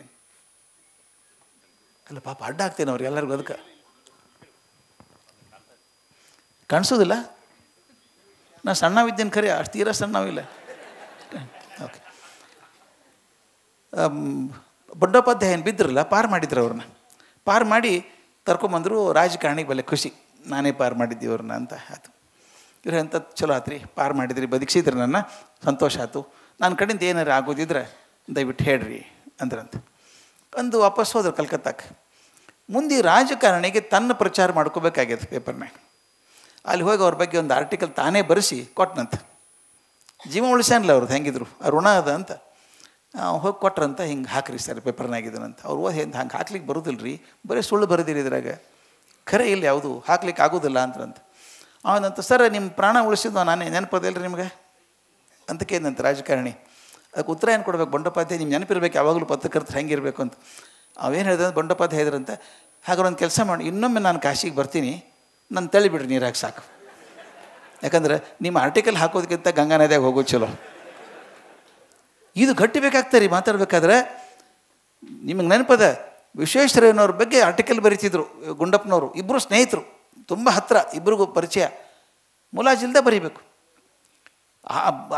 ಅದು ಗಟ್ಟಿರಬೇಕು. ಬರೆದಾಗ ತಪ್ಪು ಬರ್ದೀನಿ ಅಂತ ನಿಮಗೊಂದು ಗೊತ್ತದ ವಿಷಯ ಗೊತ್ತದ. ಇವರಿದ್ದರು ನಮ್ಮ ಯಾರವರು, ದಿವಾನ್ ಮಿರ್ಜಾ ಇಸ್ಮಾಯಿಲ್ ಇದ್ದರು. ಮಿರ್ಜಾ ಇಸ್ಮಾಯಿಲ್ ಬಗ್ಗೆ ಒಂದು ಎನ್ಕ್ವೈರಿ ಆಗಬೇಕಾಯ್ತು. ವಿಶ್ವೇಶ್ವರಯ್ಯ ಅಧ್ಯಕ್ಷರು. ಅದಕ್ಕೆ ಇವ್ರು ಎನ್ಕ್ವೈರಿ ಮಾಡಿ ರಿಪೋರ್ಟ್ ಬರ್ದಾರ, ಅವ್ರ ವಿರುದ್ಧ ಬರ್ದಾರ, ಮಿರ್ಜಾ ಇಸ್ಮಾಯಿಲ್ ತಪ್ಪು ಮಾಡ್ಯಾರ ಅಂತ ಬರೆದ್ರು. ಸೀದಾ ಅವ್ರ ಮನೆಗೆ ಹೋದ್ರಂತ. ಅಂದ್ರೆ ಸಂಬಂಧಗಳು ಹೆಂಗಿರ್ತಾವೆ ಅಂತ ಹೇಳ್ತೀವಿ. ಮನೆಗೆ ಹೋದ್ರೆ ಮಿರ್ಜಾ ಇಸ್ಮಾಯಿಲ್ ಕರ್ಕೊಂಡು ಹೋಗಿ ಕೂಡಿಸಿದ್ರಂತೆ. ಆ ಸೋಫಾದ ಮೇಲೆ 3 ಫೋಟೋಗ್ರಾಫಲ್ಲಿ ಇರೋದು. ಒಂದು ಮಧ್ಯದಾಗ ಕೃಷ್ಣರಾಜ ಒಡೆಯರ್ ಫೋಟೋಗ್ರಾಫ್, ಎಡಗಡೆ ಮಿರ್ಜಾ ಇಸ್ಮಾಯಿಲ್ ತಂದೆ ಫೋಟೋಗ್ರಾಫ್, ಈ ಕಡೆ ವಿಶ್ವೇಶ್ವರಯ್ಯರ ಫೋಟೋಗ್ರಾಫ್. 3 ಫೋಟೋ ಇದ್ದು ಅಂತ ಇವ್ರು ಹೇಳಿದ್ರಂತ. ಇನ್ಮೇಲೆ ಇಸ್ಮಾಯಿಲ್ ನನ್ನ ಫೋಟೋ ತೆಗಿಬೋದು ನೀವು, ಯಾಕಂದ್ರೆ ನಿಮ್ಮ ವಿರುದ್ಧ ರಿಪೋರ್ಟ್ ಕೊಟ್ಟು ಬಂದೀನಿ ನಾನೀಗ. ಧೈರ್ಯ ನೋಡಿರಿ, ಕೊಡೋದಷ್ಟೇ ಅಲ್ಲ, ಅವ್ರ ಮನೆಗೆ ಹೋಗಿ ಹೇಳಬೇಕು, ರಿಪೋರ್ಟ್ ನಿಮ್ಮ ವಿರುದ್ಧ ಕೊಟ್ಟೀನಿ, ನನ್ನ ಫೋಟೋ ತೆಗಿಬೋದು ನೀವು ಅಂತ. ಅದಕ್ಕೆ ಮಿರ್ಜಾ ಇಸ್ಮಾಯಿಲ್ ಹಿಡಿದು, ಇಬ್ಬರು ದೊಡ್ಡವರು, ದೊಡ್ಡತನದ ಯುದ್ಧ ಅದು. ಮಿರ್ಜಾ ಇಸ್ಮಾಯಿಲ್ ಹೇಳಿದ್ರಂತ, ಸರ್ ಹಂಗೆ ಮಾಡ್ಲಿಕ್ಕೆ ಬರೋದಿಲ್ಲ. ಎಲ್ಲಿಟ್ಟಿನ ಗೊತ್ತಾ ನಿಮ್ಮ ಫೋಟೋ ಅಂತ ಕೇಳಿದ್ರಂತ. ನಿಮ್ಮ ಫೋಟೋ ಮಹಾರಾಜರು ಮತ್ತು ನಮ್ಮ ತಂದೆ ಮಗಳೇ ಇಟ್ಟೀನಿ. ರಿಪೋರ್ಟ್ಗೆ ಅದಕ್ಕೆ ಸಂಬಂಧ ಇಲ್ಲ. ರಿಪೋರ್ಟ್ ನೀವು ಏನಕ್ಕೆ ಕೊಡ್ರಿ, ನನ್ನ ಗೌರವ ನಿಮಗಿದ್ದೇ ಇರ್ತದೆ. ಇದನ್ನು ತಾವು ದಯವಿಟ್ಟು ನೆನಪಿಡಬೇಕು. ಯಾವಾಗ ನಾನು ಪತ್ರಕರ್ತನಾಗಿ ಆ ಮಟ್ಟಕ್ಕೆ ಹೋಗ್ತೀನಿ, ನಿಮ್ಮನ್ನು ಎಲ್ಲರೂ ಅದೇ ರೀತಿ ಗೌರವಿಸ್ತಾರೆ. ಬರೆದು ಅಡ್ಡಿ ಇಲ್ಲ, ಬರೆದು ಅಡ್ಡಿ ಇಲ್ಲಪ್ಪ, ನಿಮ್ಮ ಕರ್ತವ್ಯ ನೀವು ಮಾಡಿರಿ, ಅದು ಸರಿ. ಆದರೆ ವ್ಯಕ್ತಿಗತವಾಗಿ ನಿಮಗೆ ಏನು ದ್ವೇಷ ಇಲ್ಲ. ದಯವಿಟ್ಟು ನೀವು ಬರೀಬೇಕಾದ್ರೆ ನಿಮ್ಮ ವ್ಯಕ್ತಿಗತವಾದಂಥ ಸಿಟ್ಟುಗಳು, ಕೋಪಗಳು, ತಾಪಗಳು ನಿಮ್ಮ ಆರ್ಟಿಕಲಲ್ಲಿ ಬರಬಾರ್ದು. ಬಂದರೆ ಒಳ್ಳೆಯ ಪತ್ರಕರ್ತ ಆಗೋದಿಲ್ಲ. ಅದರಿಂದ ನೀವೇನೇ ಬರೆದ್ರೂ ಕೂಡ ನಿಮ್ಮ ವೈಯಕ್ತಿಕ ಏನೂ ಇರಬಾರ್ದು. ಅದ್ರೊಳಗೆ ಪತ್ರ ಸುದ್ದಿ ಹಿಂಗದ ಅಂತ ಬರೀಬೇಕು. ಹಂಗೆ ಮಾಡಬೇಕು ಅಂತ ಅನ್ನೋದನ್ನು ಮಾಡಿರಿ. ಸಮಯ ಅನ್ನುವಂಥದ್ದು ಏನೂ ಕಷ್ಟ ಇಲ್ಲ, ಮ್ಯಾನೇಜ್ ಮಾಡ್ಲಿಕ್ಕೆ ಬರ್ತದೆ. ನೀವು ಇಮೋಷನಲ್ ಆಗಿ ಇನ್ನೊಂದು ನೋಡಿರಿ, ಒಂದು ಕೆಲಸ ಹೇಳ್ತೀನಿ, ಯಾಕೆ ತಪ್ಪಾಗ್ತದೆ ಗೊತ್ತದೆ? ನಿಮ್ಗೆ ಎಷ್ಟು ಮಂದಿಗೆ ಆಗ್ತದೆ ಗೊತ್ತಿಲ್ಲ. ನೀವು ಮೋಟರ್ ಸೈಕಲ್ ತೊಗೊಂಡು, ಕಾರ್ ತೊಗೊಂಡು ಎಲ್ಲ ಹೋಗಿರ್ತೀರಿ, ಪಾರ್ಕ್ ಮಾಡಿ ಮೇಲೆ ಹೋಗ್ತೀರಿ. ಸ್ಕೂಟ್ರ್ ಲಾಕ್ ಮಾಡಿದ್ದೇ ಇಲ್ಲೋ ಅನ್ನಿಸ್ತದಿಲ್ಲ ನಿಮಗೆ, ಮರ್ತು ಹೋಗ್ತದೆ. ಹೆಣ್ಮಕ್ಳಿದ್ರೆ ಕೆಲ್ಸಕ್ಕೆ ಹೋದ್ಮೇಲೆ ಗ್ಯಾಸ್ ಆಫ್ ಮಾಡಿದ್ದೇ ಇಲ್ಲ ಮನ್ಯಾಗ, ಸಾಮಾನ್ಯ ಕೊಟ್ಟು ಬರ್ತದೆ. ಯಾಕೆ ಬರ್ತದೆ ಹೇಳ್ರಿ ಇದು? ಯಾಕಂದ್ರೆ ನೀವು ಗ್ಯಾಸ್ ಆಫ್ ಮಾಡುವಾಗ ಕೆಲಸದ ಬಗ್ಗೆ ವಿಚಾರ ಮಾಡ್ತಿದ್ರಿ, ಕೆಲಸಕ್ಕೆ ಹೋದಾಗ ಗ್ಯಾಸ್ ವಿಚಾರ ಬರ್ತದೆ. ಅಂದರೆ ನೀವು ಲಾಕ್ ಮಾಡುವಾಗ ನೀವು ಲಾಕ್ ವಿಚಾರ ಮಾಡೋಂಗಿಲ್ಲ. ಅವಾಗ ಸ್ಕೂಟರ್ ಲಾಕ್ ಮಾಡುವಾಗ ಸ್ಕೂಟರ್ ಬಗ್ಗೆ ಚಿಂತೆ ಮಾಡ್ಕೊತಿಲ್ಲ. ಆಮೇಲೆ ಇದ್ದಾನೆ ಇಲ್ಪ ಮನುಷ್ಯ, ಅವೇನಂತಾನೇನೋ ಅನ್ಕೋತ ಲಾಕ್ ಮಾಡ್ತೀವಿ. ಲಾಕ್ ಮನಸ್ಸಿ ಇಲ್ಲ. ಅದಕ್ಕೆ ದಯವಿಟ್ಟು ಹೇಳ್ತೀನಿ, ನನಗೆ ರಾಜಾರಾಮಣ್ಣವ್ರು ಹೇಳಿದಂಥ ಒಂದು ವಿಷಯ ಹೇಳ್ತೀನಿ, ಮಾತು ಮುಗಿಸ್ತೀನಿ. ಇದನ್ನು ಜಾಸ್ತಿ ಮಾತಾಡೋದಿಲ್ಲ. ಟೀಚರ್ ಬಗ್ಗೆ ಒಂದು ಸ್ವಲ್ಪ ಹೇಳಬೇಕಲ್ಲ, ನಾವು ಟೀಚರ್ಸ್ ಇದ್ದಾರೆ ಭಾಳ ಮಂದಿ. ರಾಜಾರಾಮಣ್ಣನ ಮಾತು ಕಲಿಸಿದರು. ಹೆಸರು ಕೇಳಿದ್ದೀನಿ ಕೊಡಿ, ರಾಜಾರಾಮಣ್ಣವ್ರ ಹೆಸರು ಕೇಳಿದ್ದೀರಿ. ನ್ಯೂಕ್ಲಿಯರ್ ಸೈಂಟಿಸ್ಟ್ ಆಗಿದ್ದವರು, ನನಗೆ ಮಾರ್ಗದರ್ಶಕರು, ಅವರು ರಿಸರ್ಚಿಗೆ ಮಾರ್ಗದರ್ಶಕರು ನನಗವರು. ಅವರು ಅಟಾಮಿಕ್ ಎನರ್ಜಿ ಕಮಿಷನ್ ಚೇರ್ಮನ್ ಆಗಿದ್ದವರು, prime minister think tank chairman ಆಗಿದ್ದವರು, 3 ಪ್ರೈಮ್ ಮಿನಿಸ್ಟರ್ಗೆ ಥಿಂಕ್ ಟ್ಯಾಂಕ್ ಚೇರ್ಮನ್ನಾಗಿ ಕೆಲಸ ಮಾಡಿದವರು, ರಾಜ್ಯಸಭಾ ಮೆಂಬರ್ ಆದರು, ಡಿಫೆನ್ಸ್ ಮಿನಿಸ್ಟರ್ ಆದರು. ಪ್ರಪಂಚದಾದ್ಯಕ್ಕೆ ವಾರಕ್ಕೊಂದು ದೇಶಕ್ಕೆ ಓಡಾಡ್ತಿದ್ರು ಅವರು. ನಾ ಕೇಳಿದವ್ರು, ಹೆಂಗೆ ಮಾಡ್ತೀರಿ ಸರ್ ಎಲ್ಲ ಕೆಲಸ? ಹಿಂಗೆ ನಮ್ಗೆ ಆಶ್ಚರ್ಯ ಅನ್ಸಂಗಿಲ್ಲ. ಒಂದು ಕೆಲಸ ಮಾಡಿದ್ರೆ ಊರಿಗೆ ಹಾಕೊಂಡ್ಬರ್ತೀವಿ ನಾವು, ನಾನೇ ಮಾಡಿದ್ದು ಅಂಥೇಳಿ. ಅಂಥದ್ದು ಇಷ್ಟು ಭಾರಿ ಬ್ಯುಸಿ ಇರುವಂಥ ಮನುಷ್ಯ ಹೆಂಗೆ ಮಾಡ್ತೀರಿ ಸರ್ ನೀವು ಅಂತ ಹೇಳಿದರು. ಅವ್ರು ಹೇಳಿದ ಉದಾಹರಣೆ ನಿಮಗೆ ಹೇಳ್ತೀನಿ, ಪ್ರಯೋಜನ ಆಗ್ಬೋದು. ಟೀಚರ್ಸ್ಗೂ ಪ್ರಯೋಜನ ಆಗ್ಬೋದು, ನಮಗೂ ಆಗ್ಬೋದು. ನನಗಂತೂ ತುಂಬ ಪ್ರಯೋಜನ ಆಗ್ಯದ. ಅವ್ರು ಹೇಳಿದ್ರು, ಕರ್ಜಿಗಿ ನೀವು ಪೋಸ್ಟ್ ಆಫೀಸ್ ಇದ್ದಂಗೆ ಇರ್ಬೇಕು ನೋಡ್ರಿ, ಅಂದರೆ ಕೆಲಸ ಆಗ್ತದೆ ಅಂದರು. ಅಂದರೆ ಏನು ಪೋಸ್ಟ್ ಆಫೀಸ್ ಇದ್ದಂಗೆ ಅಂದ್ರೆ ಹೆಂಗೆ? ಇವತ್ತೇನು ಪೋಸ್ಟ್ ಆಫೀಸ್ ಬಿಟ್ಬಿಡ್ರಿ, ಪೋಸ್ಟೇ ಇಲ್ಲ ಇವತ್ತು, ಆಫೀಸ್ ಮಾತ್ರ ಉಳ್ದಾವೆ. ಯಾಕಂದರೆ ಬರೀ ಪತ್ರ ಬರೆದಿರಿ ಯಾರು ಈಗ ಸನ್ನದ ಯಾರೂ ಬರೋಂಗಿಲ್ಲ. ಈಗ ಪೋಸ್ಟ್ ಕಾರ್ಡು ಇನ್ಲೆಕ್ಟ್ ಯಾರು ಬರೋಂಗಿಲ್ಲ, ಬರೀ ಇಮೇಲು ಮೆಸೇಜಸ್ಸು ಎಲ್ಲ ಹೋಗ್ತವೆ. ಆಗಿನ ಕಾಲದ ಹೇಳ್ತಿದ್ರು, ಪೋಸ್ಟ್ ಆಫೀಸ್ನಾಗ ಬೆಂಗಳೂರಾಗ ದಿನಕ್ಕೆ 1,00,000 ಪತ್ರ ಬರ್ತಾವೆ ಅಂತ ತಿಳ್ಕೊರಿ. 1,00,000 ಪತ್ರ ಬರ್ತಾವೆ, ಹೆಡ್ ಆಫೀಸಿಗೆ ಹೋಗ್ತದೆ. ಅಲ್ಲಿ ಏನು ಮಾಡ್ತಾರೆ ಅವ್ರು ತಕ್ಷಣ ಓದಲಿಕ್ಕೆ ಹೋಗೋದಿಲ್ಲ, ಅಡ್ರೆಸ್ ಹೆಸರು ನೋಡೋದಿಲ್ಲ. ಅವರು ಯಾರ ಹೆಸರು ಓದೋದಿಲ್ಲ. ಅಲ್ಲಿ ಸಾರ್ಟಿಂಗ್ ಔಟ್ ಆಫೀಸ್ ಅಂತಾರೆ. ಬೆಂಗಳೂರು 1, ಬೆಂಗಳೂರು 2, ಬೆಂಗಳೂರು 3, ಬೆಂಗಳೂರು 4, ಬೆಂಗಳೂರು 40 ಹಿಂಗೆ ಹಾಕ್ಬಿಡ್ತಾರೆ. ಆ ಬೆಂಗಳೂರು 1 ಪೇಪರೆಲ್ಲ ಒಂದು ಕಡೆ ಹೋಗ್ತಾವೆ. ಮತ್ತು ಅಲ್ಲಿ ಅವ್ರು ಓದೋದಿಲ್ಲ ಹೆಸರು. First block, second block, third block, fourth block ಅಂತ ಹಾಕ್ತಾರೆ. ಫಸ್ಟ್ ಬ್ಲಾಕಿಗೆ ಅಲ್ಲಿ ಹೋಗ್ತದೆ. ಅಲ್ಲಿ ಅವ್ರು first main, second main, third main, fourth main ಜೋಡಿಸ್ಕೋತಾರೆ. ಕಡೆಗೆ ಪೋಸ್ಟ್ಮನ್ ಏನು ಮಾಡ್ತಾನೆ, ಮನೆ ನಂಬರ್ ಪ್ರಕಾರ ಜೋಡಿಸ್ಕೋತ ಹೋಗ್ತಾನೆ. ಕಡೆಗೆ ಹೆಸರು ನೋಡ್ತಾನೆ ನಾವು. ಮೊದಲು ಹೆಸರು ನೋಡ್ಕೊಂಡು ಸಾರ್ಟ್ ಔಟ್ ಮಾಡ್ಲಿಕ್ಕಂದ್ರೆ ಒಂದು ದಿವಸದ ಪೇಪರ್ ಇಡೀ ದಿವಸ ಒಂದು ವರ್ಷದಾಗ ಮಾಡ್ಲಿಕ್ಕೆ ಆಗೋದಿಲ್ಲ ಅವ್ರಿಗೆ. ನೋಡೋದೇ ಇಲ್ಲ ಅವರು. ಫಸ್ಟ್ ಬ್ಲಾಕ್ಸ್ ಡಿವಿಷನ್ ಮಾಡಿಬಿಡ್ತಾರೆ, ಸಾರ್ಟಿಂಗ್ ಔಟ್ ಆಫೀಸ್ ಅಂತ. ರಾಮಣ್ಣ ನನಗೆ ಭಾಳ ಚಂದ ಹೇಳಿದರು, ಮನಸ್ಸು ಹಾಗೆ ಸಾರ್ಟಿಂಗ್ ಔಟ್ ಆಫೀಸ್ ಆಗಬೇಕು. ಒಂದು ಕೆಲಸ ಮಾಡುವಾಗ ಫಸ್ಟ್ ಹೆಂಗಲ್ಲ, ಹೆಸರು ನೋಡೋದಿಲ್ಲ, ಅಡ್ರೆಸ್ ನೋಡೋದಿಲ್ಲ ಅವರು. ಬೆಂಗಳೂರು 1, ಬೆಂಗಳೂರು 2, ಬೆಂಗಳೂರು 3, ಬೆಂಗಳೂರು 4 ಹೆಂಗೆ ಮಾಡ್ತಾರೆ, ಹಂಗೆ ನಾನು ಪ್ರಯಾರಿಟಿ ಮಾಡ್ಕೋಬೇಕು. ಈ ಕೆಲಸ ಮಾಡುವಾಗ ಒಂದು ಸಿಂಪಲ್ ಹೇಳ್ಬಿಡ್ತೀನಿ ನಿಮಗೆ. ಒಂದು ಟಾರ್ಚ್ ತೊಗೊಳ್ರಿ. ಟಾರ್ಚ್ ತೊಗೊಂಡು ರಾತ್ರಿ ಹೊರಗಡೆ ಹಿಂಗೆ ಬೆಳಕನಾಗ ಹಿಡ್ಕೊರಿ, ಕತ್ಲಿಯೊಳಗೆ. ಹಿಂಗೆ ಒಂದು ಬೆಳಕಿನ ಕಂಬ ಕಾಣಿಸ್ತದೆ. ಹಿಂಗೆ ಧೂಳಿತ್ತಂದ್ರೆ ಬೆಳಕಿನ ಕಂಬ ಕಾಣಿಸ್ತದೆ. ಹಿಂಗೆ ಟಾರ್ಚ್ ಲೈಟ್ ಕಾಣಿಸ್ತದಲ್ಲ, 10 ಅಡಿ ದೂರ ಕಾಣಿಸೋದಿಲ್ಲ ನಿಮ್ಗೆ. ಬ್ಯಾಟ್ರಿ ಹಿಡ್ಕೊಂಡ್ರೆ 15 ಅಡಿ ದೂರ ಕಾಣಿಸೋದಿಲ್ಲ, ಬೆಳಕೆ ಬರೋದಿಲ್ಲ. ಆದರೆ ಅದೇ ಆ ಬೆಳಕಿನ ಕಿರಣಗಳನ್ನು ಒಂದು ಕಡೆ ಕೂಡಿಸಿದ್ರೆ ಅದು ಲೇಸರ್ ಅಂತ ಕರೀತಾರೆ ಅದನ್ನು. ಬೆಳಕೆ ಅದು, ಮತ್ತೊಂದೇನಿಲ್ಲ. ಬೆಳಕಿನ ಕಿರಣ ಹರಡಿದಾಗ ಅಶಕ್ತ ಆಗ್ತಾವೆ, 10 ಅಡಿ ದೂರ ಕಾಣಿಸೋದಿಲ್ಲ. ಅವನು ಒಂದು ಕಡೆ ತಂದುಬಿಟ್ರೆ 1 ಇಂಚ್ ದಪ್ಪ ಸ್ಟೇನ್ಲೆಸ್ ಸ್ಟೀಲನ್ನು ಬೆಣ್ಣೆ ಕತ್ತರಿಸ್ದಂಗೆ ಕತ್ತರಿಸ್ಬಿಡ್ತದೆ ಲೇಸರ್. ನಮ್ಮ ಮನಸ್ಸು ಹಾಗೇನೆ. ಮನಸ್ಸು ಸ್ಕ್ಯಾಟ್ರಾಗಿ ಹೋತಂದ್ರೆ ಏನೂ ಮಾಡೋಂಗಿಲ್ಲ. ಅಯ್ಯೋ ಈಗ ಭಾಳಷ್ಟು ಕಡೆ ನೋಡ್ರಿ, ನಮ್ಮ ಟೈಮ್ ಯಾಕೆ ವೇಸ್ಟ್ ಆಗ್ತದೆ ಗೊತ್ತೇನು? ಅದು ಮಾಡಲಿಲ್ಲ, ಇದು ಅನ್ಕೋತ ಅರ್ಧ ತಾಸು ತೆಗೆದಿರ್ತೀವಿ ನಾವು, ಅನ್ನಂಗಿಲ್ಲ. ಅದ್ರ ಬದಲು ಕೂತು ಒಂದು ಗಂಟೆ ಹಿಡ್ಕೋರಿ. ಆ ಪೋಸ್ಟ್ ಆಫೀಸ್ ಐಡಿಯಾ ಅದಲ್ಲ, ಒಂದು ವಿಚಾರ ಮಾಡ್ತೀನಿ. ಈಗ ನಾನು ಮಾಡುವಾಗ ಮತ್ತೊಂದು ತಲೆಗೆ ಬರಬಾರ್ದು. ಇವತ್ತು ನಾನು ಈಗ ಬಂದೀನಿ, ಪ್ರೋಗ್ರಾಮ್ನಾಗಿದ್ದೀನಿ, ನಾಳಿದ ಬಗ್ಗೆ ತಲೆ ಕೆಡಿಸ್ಕೊಳ್ಳೋಂಗಿಲ್ಲ. ಮುಂಜಾನೆ ಏನಾಯ್ತು ತಲೆ ಕೆಡಿಸ್ಕೊಳ್ಳೋಂಗಿಲ್ಲ. ಇವತ್ತು ಮುಂಜಾನೆ ಪ್ರಿನ್ಸಿಪಲ್ ಸೆಕ್ರೆಟರಿ ಜೊತೆಗೆ ಇದ್ದೆ ನಾನು. ಆ ತಲೆ ಕೆಡಿಸ್ಕೊಂಡು ಕನ್ಫ್ಯೂಸ್ ಆಗ್ತದೆ ನನಗೆ. ಆ ಮುಂಜಿನ ಮುಗೀತು ಕೆಲಸ ಅದು. ಈಗ ನಡೆದದಲ್ಲ, be in the present at all times.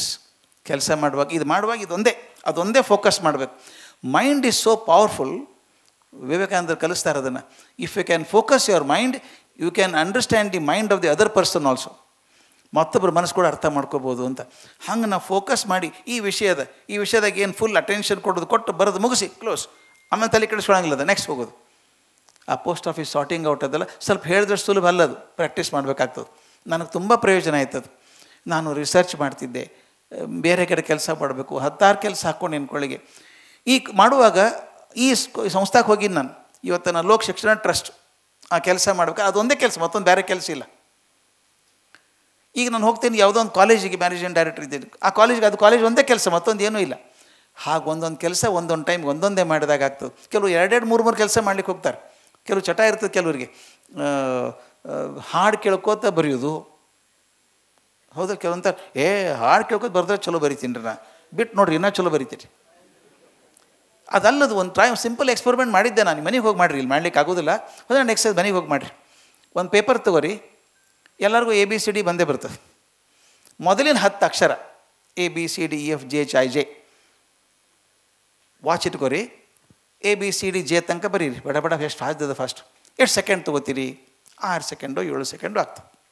Okay, ಅದ್ರ ಕೆಳಗೆ 1 2 3 4 5 6 7 8 9 10 ಬರೀರಿ. ಅದಕ್ಕೆ ಎಷ್ಟು ಸೆಕೆಂಡ್ ತೊಗೋತೀರಿ ನೋಡಿರಿ, ಅದಕ್ಕೊಂದು 6-7 ಸೆಕೆಂಡ್ ಆಗ್ತದೆ ಎಲ್ಲ. ನೆಕ್ಸ್ಟ್ ಏನು ಮಾಡಬೇಕು? ಪೇಜ್ ತಿರುಗಿಸ್ಬೇಕು. ಅದೇ ಪೇಜ್ನ ಬರಲಿಕ್ಕೆ ಹೋಗ್ಬೇಡ್ರಿ. ಮೊದಲು A1 B2 C3 D4 ಗೊತ್ತಾದ್ರೆ ಹೇಳಿದ್ದು. ಅದು ಒಂದು ಅಕ್ಷರ ಒಂದು ನಂಬರು, 10 ಅಕ್ಷರ 10 ನಂಬರ್ ಬರೀರಿ. ಎಷ್ಟು ಟೈಮ್ ತೊಗೋತದೆ ಚೆಕ್ ಮಾಡಿ ನೋಡಿರಿ, ನೀವೇ ಮಾಡಿರಿ, ಗಡ್ಡೆ ಇಟ್ಕೊಂಡು ನೋಡಿರಿ.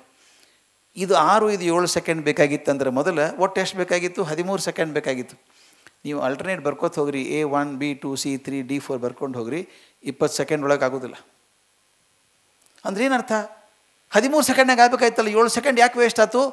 Mind is oscillating between 2 things, number and words, number and alphabet shift ಆಗ್ತಿರ್ಬೇಕು. ಶಿಫ್ಟ್ ಹಾಕೋತಿದ್ದಾಗ there is a time loss ಅಂತ ಹೇಳ್ತಾರೆ.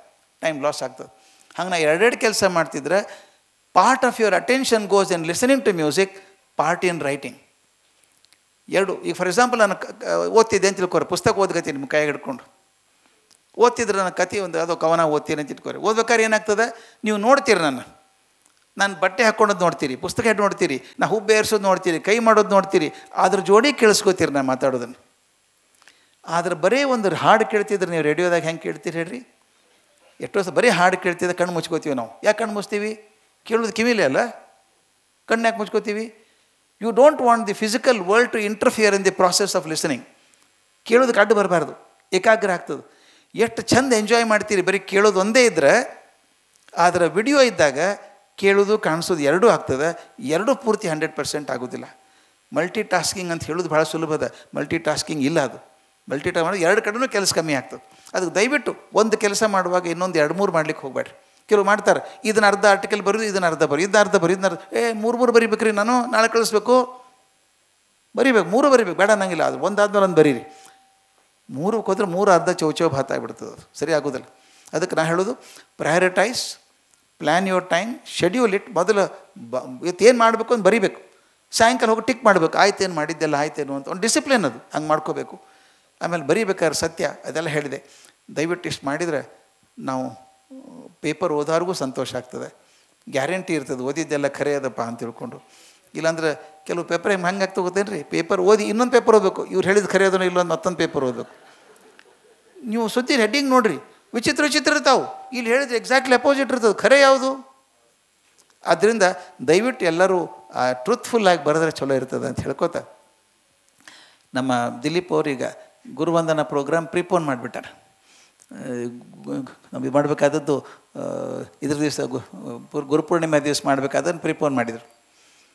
ನಿಮ್ಗೆ ಒಂದೇ ಕೇಳ್ಕೋಬೇಕಾದದ್ದು, ಶಿಕ್ಷಕರು ಎಷ್ಟು ಮಂದಿ ಬಂದಿರಿ, ನಿಮ್ಮ ಕೈಯಾಗ ಒಂದು ಬಹುದೊಡ್ಡ ಶಕ್ತಿ ಅದ. ತಂದೆ ತಾಯಿ ತಮ್ಮ ಅತ್ಯಂತ ಬೆಲೆ ಬಾಳುವ ಆಸ್ತಿಯನ್ನೇ ನಿಮ್ಗೆ ಒಪ್ಪಿಸ್ಯಾರ. Nothing is more important and privilege than the child. ಮಗುಕ್ಕಿಂತ ಮುಖ್ಯವಾದದ್ದು ಯಾವುದೂ ಇಲ್ಲ. ಅಂಥ ಮಕ್ಕಳು ನಿಮಗೆ ಒಪ್ಪಿಸ್ಯಾರ. ಆ ಮಕ್ಕಳು ಒಂದು ಹೇಳ್ತಿಲ್ಲ, ನಮ್ಮ ಶಾಲೆಯೊಳಗೆ 500 ಹುಡುಗರವ 600 ಹುಡುಗರವ ಅಂತ ಹೆಮ್ಮೆಯಿಂದ ಹೇಳ್ಕೋತೀವಿ ನಾವು. ನಾ ನಂಬರ್ ಹೇಳ್ಬೇಕಾದ್ರೆ ಹೇಳ್ತೀನಿ, ಒಂದು ಸಾಲೊಳಗೆ 500 ಹುಡುಗರು ಇದ್ರಂದ್ರೆ 500 ಪರಿವಾರದ ಕನಸುಗಳು ನಿಮ್ಮ ಕೈಯಾಗವ ಅಲ್ಲ. ನಿಮ್ಮ ಮಕ್ಕಳಿಗೆ ಅನ್ಕೊಳ್ಳಂಗಿಲ್ಲ, ನೀವು ಹುಡುಗ ದೊಡ್ಡವಾಗಲಿಪ್ಪ, ಚಲೋ ಆಗಲಿ, ದೊಡ್ಡವಾಗಬೇಕು, ಸಾಧಕ ಮಾಡಬೇಕು ಅಂತೀವಿ. ಹಂಗೆ ನಿಮ್ಮ ಶಾಲೆ ಕಳಿಸಿದಂಥ ಪ್ರತಿಯೊಬ್ಬ ತಂದೆ ತಾಯಿ ತಮ್ಮ ಮಕ್ಕಳನ್ನ ಅದೇ ಉದ್ದೇಶದಿಂದ ಕಳಿಸ್ಯಾರ. ನನ್ನ ಮಕ್ಕಳು ಚಲೋ ಟೀಚರ್ ಸಿಗ್ಲಪ್ಪ ಮಾರಾಯ. ನಾವು ಸಾಮಾನ್ಯ ಬೈದು ಹುಡುಗರು ದಡ್ಡವರೇ ಹುಡುಗರು, ನಮ್ಮ ಊರಾಗ ಹುಡುಗ ದಡ್ಡೆ. ಆಯ್ತು, ಇದುವರೆಗೂ ನಾನು ದಡ್ಡ ಹುಡುಗ ಸಿಕ್ಕಿಲ್ಲ. 50 ವರ್ಷ ಆಯ್ತು ಪಾಪ ಅವ್ರ ಪ್ರೀತಿಯಿಂದ ನಾನು 30 ವರ್ಷ ಆಯ್ತು ಅಂತ ಹೇಳಿದರು. 50 ವರ್ಷ ಆಯ್ತು ಪಾಠ ಮಾಡ್ಲಿಕ್ಕೆ ನಾನು. 1972 I started teaching in the college and today is 2022. 50 ವರ್ಷ ಆಯ್ತು. ಆದ್ರೆ 50 ವರ್ಷ ಆದ್ರೆ ಸಹಿತ ನನಗೆ ಇವತ್ತೇ ಪಾಠ ಮಾಡ್ಲಿಕ್ಕೆ ಶುರು ಆದಂಗೆ ಅನಿಸ್ತದೆ ನನಗೆ ಕ್ಲಾಸಿಗೆ ಹೋದ್ರೆ. ಯಾಕಂದ್ರೆ ಹುಡುಗರು ಬೇರೆ, ಆ ತಲೆಮಾರೇ ಬೇರೆ. ಎಷ್ಟು ಕಲಿಬೇಕ್ರಿ ಅವ್ರ ಕಡೆಯಿಂದ. ಮೊದಲು ನಾವು ಕಾಲೇಜ್ದಾಗ ಪ್ರಿನ್ಸಿಪಾಲ್ ಇದ್ದಾಗ ಭಕ್ತಿಯಿಂದ ಪ್ರಿನ್ಸಿಪಾಲ್ ಸರ್ ಅಂತಿದ್ರು. ಈ ಹುಡುಗರು ಪ್ರಿನ್ಸಿಪಾಲ್ ಸರ್ ನೋಡಿ ಪೇಷನ್ಸ್ ಇಲ್ಲೀಗ, ಪ್ರಿನ್ಸಿ ಅಲ್ಲ, ಚೇಂಜ್ ಆಗಿಲ್ಲ. ಮತ್ತೀಗ ಅವ್ರು ಬರೆಯೋದು SMS ಲ್ಯಾಂಗ್ವೇಜ್ ಬರೀತಾರೆ ಹುಡುಗರು. ಮೊದಲೆಲ್ಲ ನಮಸ್ಕಾರ ಸರ್ ಅಂತಿದ್ರು ನಮ್ಮ ಹಳ್ಳಿ ಕಡೆ, ಈಗ ಹಾಯ್ ಸರ್ ಅಂತಾರೆ ಈಗ. ಆದರೆ ಒಂದು ಹೇಳ್ತೀನಿ ಕೇಳ್ರಿ, ನನ್ನ ನಂಬಿಕೆ ಖಚಿತವಾದ ನಂಬಿಕೆ, today's children are far more focused than what we were at their age. ನಮ್ಮ ಆ ವಯಸ್ಸಿಗೆ ನಾನು ಏನು ಓದ್ವಿ ನಮಗೇನೂ ಗೊತ್ತಾಗ್ತಿದ್ದಿಲ್ಲ ರೀ. ಮಾಸ್ತರ್ನ ಕೇಳೋದು, ಎಲ್ಲಿ ಏನು ಓದಿಲ್ಲ ಸರ್, ಆ ಕಾಲೇಜ್ಗೆ ಹೋಗ್ಬಿಡ್ತಿದ್ವಿ. ಆ ಕಡೆ ಕರೆಕ್ಟ್ ಹೇಳಿದ್ರು, ನಿತೇಶ್ ಪಾಟೀಲ್ ಕರೆಕ್ಟ್ ಹೇಳಿದರು. ಹಳ್ಳಿಯೊಳಗೆ ನಾವು ಗುರುಗಳು ಹೇಳ್ದಂಗೆ ಕೇಳ್ಬೇಕು ನಾವು. ಇಲ್ಲ ನಾವು ಆ ಕಾಲೇಜ್ಗೆ ಹೋಗ್ಬಿಡೋದು ಅಷ್ಟೇ. ಸಬ್ಜೆಕ್ಟ್ ಯಾವ್ದು ತೊಗೊಳ್ಳೋದು, ಕೆಮಿಸ್ಟ್ರಿ ತೊಗೊಳ್ಳೋ, ಕೆಮಿಸ್ಟ್ರಿ ತೊಗೊಂಬಿಡೋದು. ಯಾಕೆ ತೊಗೊಂಡೆ ನನಗೆ ಗೊತ್ತಿಲ್ಲ. ಅವು ಹಾಗಿತ್ತು, ಮಾಸ್ತರ್ ಹೇಳ್ಬಿಡ್ತು ಚಲೋ ಹೇಳ್ತಾರೆ, ತಪ್ಪಂಗಿಲ್ಲ ಅವರು ಅಂತ. ಈಗ ಹುಡುಗರು ಮಾಸ್ತರಿಗೆ ಹೇಳ್ತಾರೆ, ಸರ್ ಆ ಕೋರ್ಸ್ ಚಲೋ ಇಲ್ಲರಿ ಸರ್ ಅದು. ಅಂದರೆ ಎಕ್ಸ್ಪೋಜರ್ ಅದ ಹುಡುಗರಿಗೆ, ತಗೋರಿ ತಪ್ಪಲ್ಲ, ಎಕ್ಸ್ಪೋಜರ್ ಅದ ಹುಡುಗರಿಗೆಲ್ಲ ಈಗ. ಆದ್ದರಿಂದ ಮೊದಲು ನಂಗೆ ಅಲ್ಲಮ್ಮ ಪ್ರಭು ಮಾತದ, ಸತ್ಯಯುಗದಾಗ, ಕೃತಯುಗದಾಗ, ದ್ವಾಪರ ಯುಗದಾಗ, ಕಲಿಯುಗದಾಗ ಗುರು ಶಿಷ್ಯ ಸಂಬಂಧ ಹೆಂಗೆ ಬಾಯ್ತಾಯಿತು ಅಂತ ಹೇಳ್ತಾರೆ.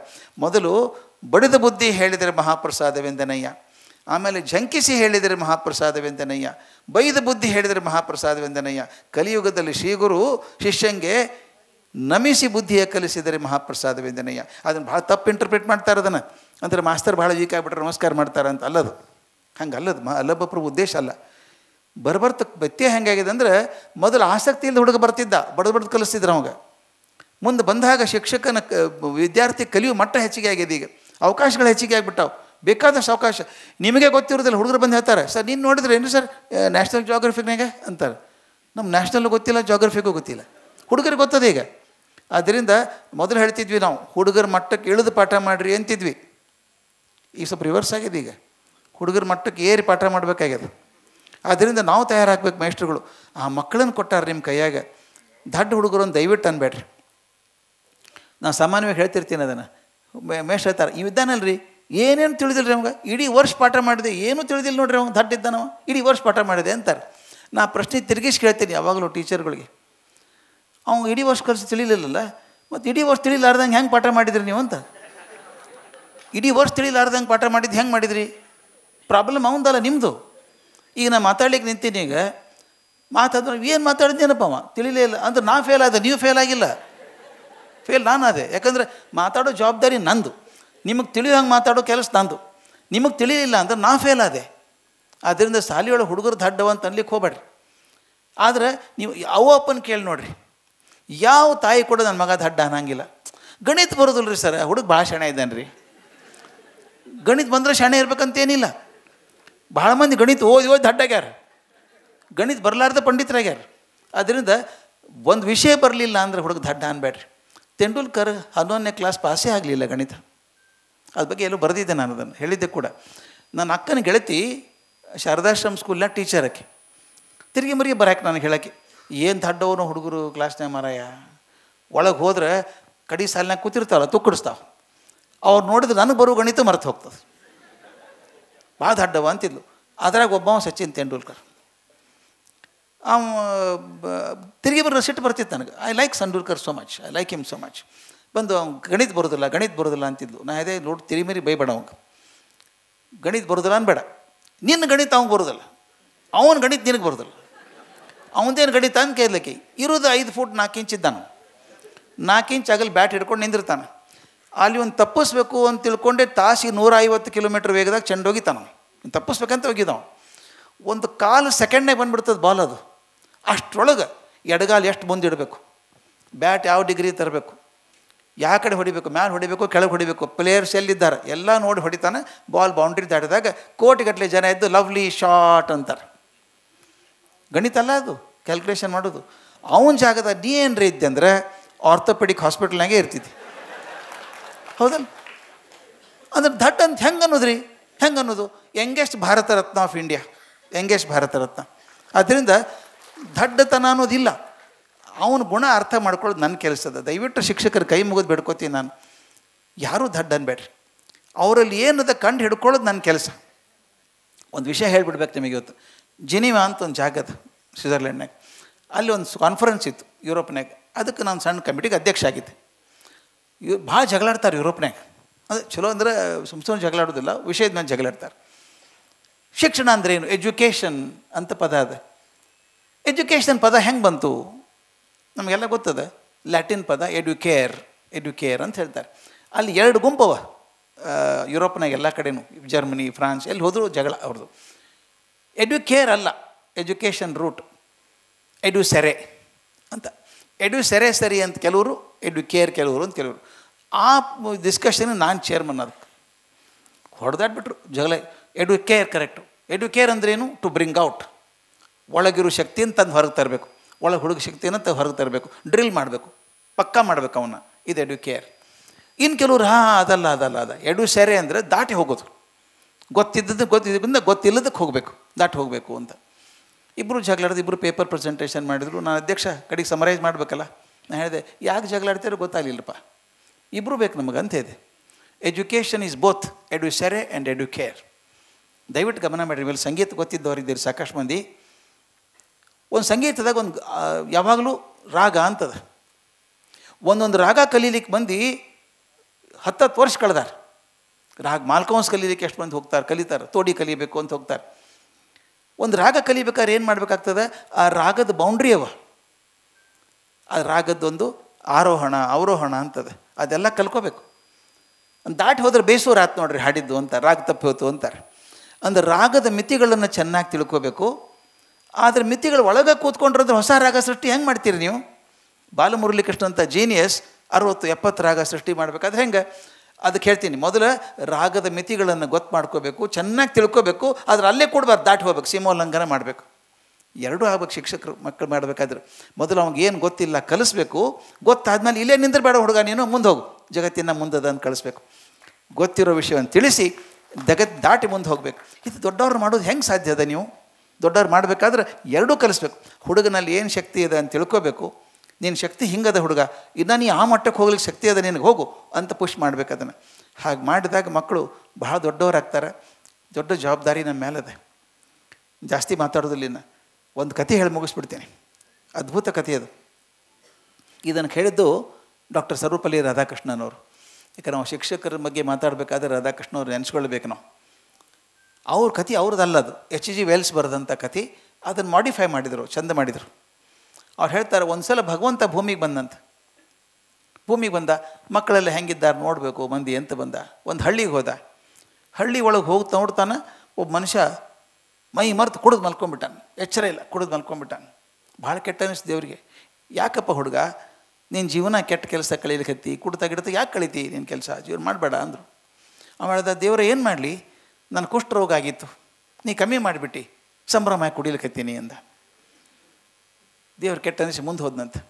ಊರಿನ ಮಧ್ಯ ಭಾಗಕ್ಕೆ ಬಂದಾಗ ಒಬ್ಬಡು ಎಲ್ಲ ಕೆಟ್ಟ ಚಟ, ಮೈ ಮೇಲೆ ಎಚ್ಚರಿಲ್ಲ, ಕಿಟಕಿ ಮೇಲೆ ಮಲ್ಕೊಂಡ್ಬಿಟ್ಟಾನಲ್ಲೇ, ಎಚ್ಚರ ಇಲ್ಲ, ಭಾಳ ಕೆಟ್ಟ ಹುಡುಗ ಅಂತ ಹೆಸರಾಗಿದ್ದ.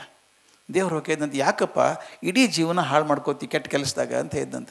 ಅವೇದಂತ, ದೇವ್ರೆ ನಾ ಕುರುಡಾಗಿದ್ದೆ, ಕಣ್ಣೇ ಕಾಣಿಸ್ತಿದ್ದಿಲ್ಲ, ಕಣ್ಣು ಕೊಟ್ಟೆ ನೀನು, ಈ ಜಗತ್ತನ್ನು ಸಂತೋಷ ಪಡ್ಲಿಕ್ಕತ್ತೀನಿ ನಾನೀಗ ಅಂದಂತ. ಮುಂದೆ ಹೋದ. ಅಲ್ಲೇ ಮುದುಕ ಮೊಳಕಾಲು ಊರಿ ಕೂತು ಬಿಕ್ಕಿ ಬಿಕ್ಕಿ ಅಳತಿದ್ನಂತ. ಯಾಕಪ್ಪ ಯಾಕೆ ಕಳತಿ ಅಂತ ಕೇಳಿದ್ನಂತ. ಇದು ಇಷ್ಟು ಚಂದದ, ಅದು ಇಂಗ್ಲೀಷ್ನಾಗ ಹೇಳಿ ಕನ್ನಡದಾಗ ಹೇಳ್ತೀನಿ, because should not miss Radhakrishnan's language. ಬಂದಾಗ ಯಾಕೆ ಕಳತಿ ಅಂತ ಕೇಳಿದ್ನಂತ. ಅವ್ನು ಹೇಳಿದಂತ, God, I was dead, you brought me back to life, what ಎಲ್ ಶಾಲ್ ಐ ಡೂ? ನಾನು ಸತ್ತು ಹೋಗಿದ್ದೆ, ಮತ್ತು ವಾಪಸ್ ಕರ್ಕೊಂಬಂದಲ್ಲಿ ಇನ್ನೇನು ಮಾಡಲಪ್ಪ, ಅಳೋದೊಂದೇ ಬಾಕಿ ಅದ ಅಂತ ಹೇಳಿದಂತ. ಇದು H.G. ವೆಲ್ಸ್ ಕತೆ ಮುಗೀತು. ಅದನ್ನು ರಾಧಾಕೃಷ್ಣನ್ ಮುಂದುವರಿಸ್ತಾರೆ. As only Radhakrishnan could do it. ಹೇಳ್ತಾರೆ, ಬದುಕನ್ನು ಹೇಳಿದ್ರಲ್ಲ, ನೋಡಿದ್ರಲ್ಲ, if God were to come to earth today, and find us involved in mutual destruction on a colossal scale. ಎಂತೆಂಥ ಅನಾಹುತ ಮಾಡ್ಲಿಕ್ಕೆ ನಾವು, ಒಬ್ಬೊಬ್ಬರನ್ನ ಹಾಳು ಮಾಡ್ಲಿಕ್ಕೆ. ಯಾವ್ಯಾವ ದ್ವೇಷ, ಜಾತಿ, ಕುಲ, ಮತ, ಬಣ್ಣ, ಜೆಂಡರ್, ದೇಶ, ಭಾಷೆ ಎಲ್ಲ ಹಿಡ್ಕೊಂಡು ಜಗಳಾಡ್ಕತ್ತೀವಿ ನಾವು, destroying one another. God will ask us, why, my children, after centuries of civilization, you want to destroy each other? Why are you pouring molten steel into the veins of innocent youth? ಈ ಮುಗ್ಧ ಮಕ್ಕಳ ತರುಣರ ದೇಹದೊಳಗೆ ಯಾಕೆ ಬಿಸಿ ಸೀಸ ತುಂಬಲಿಕತ್ತೀರಿ? ಯಾಕೆ ಹಾಕ್ಲಿಕತ್ತೀರಿ? ದ್ವೇಷದ ಸೀಸ ತುಂಬಲಿಕತ್ತೀರಲ್ಲ ಯಾಕೆ? ಅವ್ರ answer would be, ನಮ್ಮ ಉತ್ತರ ಏನು ಅಂದರೆ, God, you gave eyes but no vision, you gave us heart but no soul, you gave us life but no way of life. ಭಗವಂತ ಕಣ್ಣು ಕೊಟ್ಟೆ, ದೃಷ್ಟಿ ಕೊಡಲಿಲ್ಲ. ಹೃದಯ ಕೊಟ್ಟೆ, ಆತ್ಮಪ್ರಜ್ಞೆ ಕೊಡಲಿಲ್ಲ. ಜೀವ ಕೊಟ್ಟೆ, ಬದುಕೋ ದಾರಿ ತೋರಿಸ್ಲಿಲ್ಲ ನನಗೆ. ಈ ಕಥೆ ಹೇಳಿಬಿಟ್ಟು ರಾಧಾಕೃಷ್ಣನ್ ಹೇಳ್ತಾರೆ, parents give life but it is the teacher who shows the way of life. ತಂದೆ ತಾಯಿ ಜೀವ ಕೊಡ್ತಾರೆ, ಶಿಕ್ಷಕರು ಬದುಕು ದಾರಿ ತೋರಿಸ್ತಾರಂತ. ಅಂಥ ಶಿಕ್ಷಕರು ತಾವೆಲ್ಲ ಇದ್ದೀರಿ. ಪ್ರತಿ ಕ್ಷಣಕ್ಕೂ ಒಂದು ನೆನೆಸ್ಕೋಬೇಕು, I am not a ordinary teacher. I am not an ordinary teacher. I am not going for a job. Teacher is one who changes the society. ರಾಷ್ಟ್ರವನ್ನು ಕಟ್ಟೋದ್ರಾಗ ದೊಡ್ಡ ಕೆಲಸ ಇರೋದು ಶಿಕ್ಷಕರು. ಕೆಲವು ಸಲ ಕಂಪ್ಲೇಂಟ್ ಮಾಡ್ತಾರೆ, ಬರೇ ಮಾತಾಡ್ತಾರೆ ರೀ ಸರ, ಸಂಬಳ ಕೊಡೋದಿಲ್ಲ ಬಿಡೋದಿಲ್ಲ. ನನಗೆ ಗೊತ್ತದು, ನಾನು ಮೇಷ್ಟ್ರೆ, ಸಂಬಳ ಭಾಳ ಕಮ್ಮಿನೇ ಮಾಸ್ತರ್ದು. ಇಲ್ಲಂತಲ್ಲ, ಜಗತ್ತಿಗೆ ಎಲ್ಲಿ ಹೋದರೂ ಸಂಬಳ ಕಮ್ಮಿನೇ. ನಾನು ಹಾರ್ವರ್ಡ್ ಬಿಸ್ನೆಸ್ ಸ್ಕೂಲಿಗೆ ಹೋಗಿ ಪಾಠ ಮಾಡ್ತೀನಿ. ಅಲ್ಲಿ ಪ್ರೊಫೆಸರ್ ಹೇಳ್ತಾರೆ, I don't get even 1/4 the salary that IT people get in America.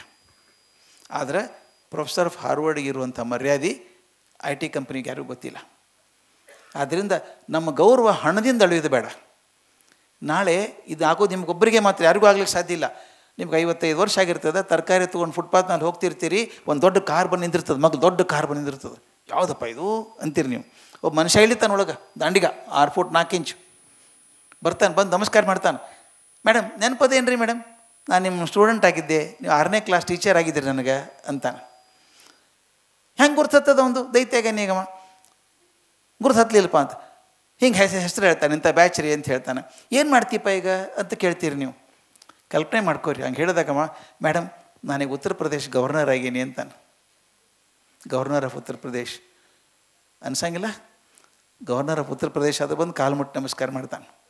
ಇದಾಗೋದು ಟೀಚರಿಗೆ ಮಾತ್ರ ಸಾಧ್ಯ, ಇನ್ನು ಯಾರಿಗೂ ಆಗೋದಿಲ್ಲ. ಅದು ಯಾವಾಗ ನೀವು ಚಲೋ ಟೀಚರ್ ಆಗಿದ್ರೆ, ಚಲೋ ಟೀಚರ್ ಆಗಿದ್ರೆ ಕಾರ್ ನಿಂದಿರ್ತದೆ, ಇಲ್ಲಾಂದ್ರೆ ಲಘು ಓಡಿಸಪ್ಪ ಅಂತಾನವ. ಆದ್ದರಿಂದ ಕಾರ್ ನಿಂದೋದು ಹೋಗೋದು ನಿಮ್ಮ ಕೈಯಾಗತ್ತೆ. ಮತ್ತು ಇನ್ನೊಂದು, ನಮ್ಮ ಪವರ್ ಎಷ್ಟದ ಗೊತ್ತೇಳಿ, ನಮ್ಗೆ ಅರ್ಥ ಆಗಿಲ್ಲ, ನಮ್ಮ ಶಕ್ತಿ ನಮ್ಗೆ ಅರ್ಥ ಆಗಿಲ್ಲ. ಅಯ್ಯೋ ನಾವೇನು ಬಿಡ್ರಿ ಸರ ಪೂವರ್ ಟೀಚರು. ಏನು ಪೂವರ್ ಟೀಚರು? ರಾಷ್ಟ್ರಪತಿ ಕಲಾಮನ್ ಮಾಡಿದವರು ಟೀಚರೇ. ಆಗಲೇ ನಿತೇಶ್ ಪಾಟೀಲ್ ಭಾಳ ಚಂದ ಹೇಳಿದರು, ಇವತ್ತು ನಾವೇನಾದರೂ ಆಗಿದ್ದರೆ ನಮ್ಮ ಟೀಚರೇ ಮಾಡಿದ್ದು ನಮ್ಮನ್ನು ಅಲ್ಲ. ನಿಮ್ಗೆ ಗೊತ್ತಿಲ್ಲ, ಆ ಕಾಲಕ್ಕೆ ಶಿಕ್ಷಕರು ಸರಿಯಾಗಿ ಬುದ್ಧಿ ಕಲಿಸಿದ್ರು ಅಂತ ನಾವು ದೊಡ್ಡವರು ಆದ್ವಿ. ಇದ್ರ ಆಗ್ತಿದ್ದಿಲ್ಲ, ನಾವು ಯಾರೂ ಆಗ್ತಿದ್ದಿಲ್ಲ. ಆ ಶಕ್ತಿ ನಮ್ಮ ಕಡೆ ಅದ, ಅಸಾಧ್ಯ ಶಕ್ತಿ ನಮ್ಮ ಕಡೆ ಗುರ್ತಿಲ್ಲ ನಮ್ಗೆ. ಶಕ್ತಿ ದಯವಿಟ್ಟು ಆ ಶಕ್ತಿ ತಿಳ್ಕೊಡ್ರಿ. ಆ ಶಕ್ತಿ ನಮ್ಮ ಕಡೆ ಅದ ಅಂತ ಗೊತ್ತಾದಾಗ I don't bother about the salary. ಮತ್ತು ಇನ್ನೊಂದು ನಿಮ್ಮಲ್ಲಿ ಒಂದು ರಿಕ್ವೆಸ್ಟ್ ಮಾಡ್ಕೋತೀನಿ, ಚೂರು ಅಹಂಕಾರ ಬರೋದು ಬೇಡ ಇಬ್ಬರಿಗೂ, ಪತ್ರಕರ್ತರಿಗೂ. ಕೆಲವು ಪತ್ರಕರ್ತರು ಹೆದರಿಸ್ತಾರೆ ಎಲ್ಲರನ್ನೂ. ಮಾಡ್ತೀನಿ ನಾಳೆ ನಿಮ್ಮದು ಹಾಕ್ರಿ, ಏನಾಯ್ತು? ನನಗೊಬ್ಬರು ಮಾಡಿದರು ಅಡ್ಮಿಷನ್, ನಮ್ಮ ಶಾಲೆಗೆ ಅಡ್ಮಿಷನ್ ಸಿಗೋದು ಕಷ್ಟ ಇತ್ತು ರೀ ಕಾಲೇಜ್ನಾಗ, ಭಯಂಕರ ಪ್ರೆಷರ್. 80 ಸೀಟ್ ಇರೋದು 400 ಅಪ್ಲಿಕೇಶನ್ ಬರೋದು. ಯಾರಿಗೆ ಕೊಡಲಿ ನಾನು? ಕಾಡೋರು, ಹೆದರ್ಸೋರು. ಸರ ಕಾಲೇಜ್ ಬಗ್ಗೆ ಪೇಪರ್ನಾಗ ಬರಿತೀನಿ ಅಂದ. ಒಬ್ಬ ಮನುಷ್ಯ ಬಂದಿದ್ದ, ನಂದು ಎಷ್ಟು ಪೇಪರ್ ಆಗ್ತಾವಪ್ಪ ಪ್ರಿಂಟ್ ನಿಮ್ಮ ದಿವಸ ಅಂತ ಕೇಳಿದೆ. ಒಂದು 4000 ಆಗ್ತಾವ್ರಿ ಅಂದ. ಇನ್ನೊಂದು 5000 ಜಾಸ್ತಿ ಮಾಡಪ್ಪ ಮರ ಕಾಪಿ, ನಾಳೆ ಎಲ್ಲ ಹುಡುಗರು ಬಂದು ಕಾಪಿ ಕೊಡ್ತೀನಿ ನಮ್ಮ ಶಾಲೆಗೆ. ಹಿಂಗಾರೆ ಹೆಸರು ನೋಡಿ ನಮ್ಮ ಹುಡುಗರ ಪೇಪರ್ ನಂದು. ನಾವು ಹೆದರ್ಕೋತೀವಿ ಅಂತ ತಿಳ್ಕೊಬೇಡ್ರಿ. ನೀವು ಬರೆದ್ರೆ ಹೆದರ್ಕೊಳ್ಳೋ ಮಂದಿ ಭಾಳ ಕಮ್ಮಿ ಆಗ್ಯಾರಿ. ಮತ್ತು ಇನ್ನೊಂದು ಬರೆದದ್ದು ಕೂಡ ಭಾಳ ಮಂದಿ ನೆನಪಿಡಂಗಿಲ್ಲ. ಒಂದು ದಿವಸ ನೆನಪಿಡ್ತಾರೆ, ಮರುದಿವ್ಸ ಸ್ವಾರೆ ಸುದ್ದಿ ಬಂದಿರ್ತದೆ ಬೇರೆದು. ಆದ್ದರಿಂದ ಬರೆಯೋ ಅಧಿಕಾರ ಅದ ಅಂತ ದರ್ಪ ತೋರಿಸ್ಲಿಕ್ಕೆ ಹೋಗ್ಬೇಡ್ರಿ. ಎಷ್ಟು ವಿನಯವಾಗಿರ್ತೀವಿ ಅಷ್ಟು ಚಲೋ, ಎಷ್ಟು ಹಗುರವಾಗಿರ್ತೀವಿ ಅಷ್ಟು ಚಲೋ. ಇದು ನಾ ಕಲ್ತದ್ದು, ಬೇರೆ ಕಡೆ ಕಲ್ತದ್ದು. ನಮ್ಮಲ್ಲಿ ಸ್ವಲ್ಪ ಗರ್ವ ಭಾಳ ರೀ, ನಮ್ಮ ಲಘು ಬಂದ್ಬಿಡ್ತದೆ ಗರ್ವ. ಈಗ ಒಂದು 3 ವರ್ಷದ ಕೆಳಗೆ ಸರ್ ಒಂದು ಅದ್ಭುತ ಘಟನೆ ನನ್ನ ಚೇಂಜ್ ಆದದ್ದು. ಹಾರ್ವರ್ಡ್ ಬಿಸ್ನೆಸ್ ಸ್ಕೂಲ್ನ ನಾ ಪಾಠ ಮಾಡಬೇಕು 3 ದಿವಸ ನಂದು. ದಿವಸ 2 ತಾಸು. ಮೊದಲೇ ದಿವಸ 2 ತಾಸು ಪಾಠ ಮಾಡಿದೆ. ಹಿಂದೊಂದಿಷ್ಟು ಮಂದಿ ಕೂತಿದ್ರು, ಯಾರಂತ ಗೊತ್ತಾಗೋದಿಲ್ಲ ನನಗೆ. ಅಲ್ಲಿ ಪ್ರೊಫೆಸರ್ಸ್ ಬಂದು ಕೂತ್ಕೊಡ್ತಾರೆ ಕ್ಲಾಸ್ನಾಗೆ. ನಮ್ಮಂಗೆ ಮಾಸ್ತರ್ ಒಳಗೆ ಹೋಗಿ ಬಾಗಿಲು ಹಾಕ್ಕೊಡೋದಿಲ್ಲ, ಬೋಲ್ಟು. ನಮ್ಮಲ್ಲಿ ಮಾಸ್ತರ್ ಒಬ್ಬರೇ, ಏಕಮೇವ ಅದ್ವಿತೀಯ, ಇನ್ನೊಬ್ರು ಯಾರೂ ಬರೋಂಗಿಲ್ಲ ಕ್ಲಾಸ್ನಾಗ. ಅಲ್ಲಿ ಕಲಹನ್ ಅಂದ್ಲು, ಹೆಸರು ಅದು. ನಾನು ಹಲೋ ಜೇಮ್ಸ್ ಅಂತ ಶೇಕ್ ಹ್ಯಾಂಡ್ ಮಾಡಿದೆ. ಆಮೇಲೆ ಆಕೆ ಹೇಳಿದ್ಲು, he is the Nobel laureate in economics. ಎಕನಾಮಿಕ್ಸ್ನೊಳಗೆ ನೊಬೆಲ್ ಪ್ರಶಸ್ತಿ ಬಂದಂಥ ಮನುಷ್ಯ 2 ತಾಸು ನನ್ನ ಕ್ಲಾಸ್ನಾಗ ಕೂತ್ಕೊಂಡು ಅಷ್ಟೇ ಅಲ್ಲ ಬಂದು ಕ್ಲಾಸ್ ಭಾಳ ಚಲೋ ಐತೆ ಸಂತೋಷ ಆಯ್ತು ಅಂತ ಹೇಳ್ತಾರಲ್ಲ, ನನಗೊಂಥರ ಇರಿಸ್ಮುರ್ಸ್ ಆಗ್ಬಿಡ್ತು. ನನಗೆ ಗೊತ್ತೇ ಆಗಲಿಲ್ಲ ನೊಬೆಲ್ ಪ್ರಶಸ್ತಿ ವಿಜೇತ ಅಂತ. ನಮ್ಮಲ್ಲಿ ಸಿಗೋದಿಲ್ಲಲ್ಲ, ಸ್ಯಾಂಪಲ್ ಭಾಳ ಕಮ್ಮಿ ನಮ್ಮಲ್ಲಿ. ಹಿಂಗೆ ಕೂತಾರಂದ್ರೆ ಆಶ್ಚರ್ಯ ಆಯ್ತು ನನಗೆ. I am sorry, I did not know your a Nobel laureate ಅಂದೆ. ಅವ ಏನು ಹೇಳ್ಬೇಕು ರೀ, ನನ್ನ ಜೀವನಕ್ಕೊಂದು ದೊಡ್ಡ ಪಾಠ ಕಲಿಸ್ಬಿಟ್ಟ ಮನುಷ್ಯ. ಓಹ್, ಫರ್ಗೆಟ್ ಇಟ್ ಅಂದ ನಾವು, forget it. Nobel prize is not for me, it's for my economics. ಎಷ್ಟು ಬುದ್ಧಿ ಬರ್ಬೇಕ್ರಿ ನನಗೆ. ನಾವು ನಮ್ಮ BA BSc BCom certificate frame ಹಾಕಿ ಹಾಕಿರ್ತೀವಿ ಗಾಡಿಗೆ. ನೋಡಿ ಖಾತ್ರಿ ಆಗ್ಬೇಕಾಗಿ ನೀನು ತಿಳ್ಕೊಂಡು. ಅವ ನೊಬೆಲ್ ಪ್ರಶಸ್ತಿ ಬಂದು ನನಗಲ್ಲ ಅಂತಾನವ, ಎಕನಾಮಿಕ್ಸ್ ಬಂದು ನನಗಲ್ಲದು. ಹಿಂಗೆ ಹಗರಾಗಿದ್ದಾರಂತ ಕೆಲಸ ಮಾಡ್ತಾರವ್ರು. ಎಷ್ಟು ಹಗರಾಗಿರ್ತೀನಿ ಅಷ್ಟು ಲಘು ಲಘು ಹೋಗ್ಲಿಕ್ಕೆ ಆಗ್ತದೆ, ಮ್ಯಾಲೆ ಹತ್ಲಿಕ್ಕೆ ಆಗ್ತದೆ. ಮ್ಯಾಲಿನ ಪ್ರಯಾಣ ಏನದ ಜೀವನದಾಗ ಎತ್ತರದ ಮಟ್ಟಕ್ಕೆ ಹೋಗ್ಬೇಕಾದ್ರೆ ಭಾಳ ಲಗೇಜ್ ಹೊತ್ಕೊಂಡ್ರೆ ಏರ್ಲಿಕ್ಕೆ ಆಗೋದಿಲ್ಲ. ಹಗರಾಗಿರ್ಬೇಕು. ಹಗರಾಗಿರ್ಬೇಕಾದ್ರೆ ನಮ್ಮ ಬಗ್ಗೆ ಸುಳ್ಳು ಪೂರ್ವಾಗ್ರಹ, ನಾನು ಹಂಗೆ ಮಾಡಿದೆ, ಹಿಂಗೆ ಮಾಡಿದೆ ಅಂತ ಏನೂ ಬೇಕಾಗಿಲ್ಲ. ನಾನು ಏನೂ ಅಲ್ಲ ಅಂತ ಹೆಗಲ ಮೇಲೆ ಭಾರ ಕಮ್ಮಿ ಮಾಡ್ಕೊಂಡು ಹೋದ್ರೆ ಲಘು ಲಘುನ ಮ್ಯಾಲೆ ಹೋಗ್ತೀವಿ, ದೊಡ್ಡವರಾಗ್ತೀವಿ. ನಮಸ್ಕಾರ.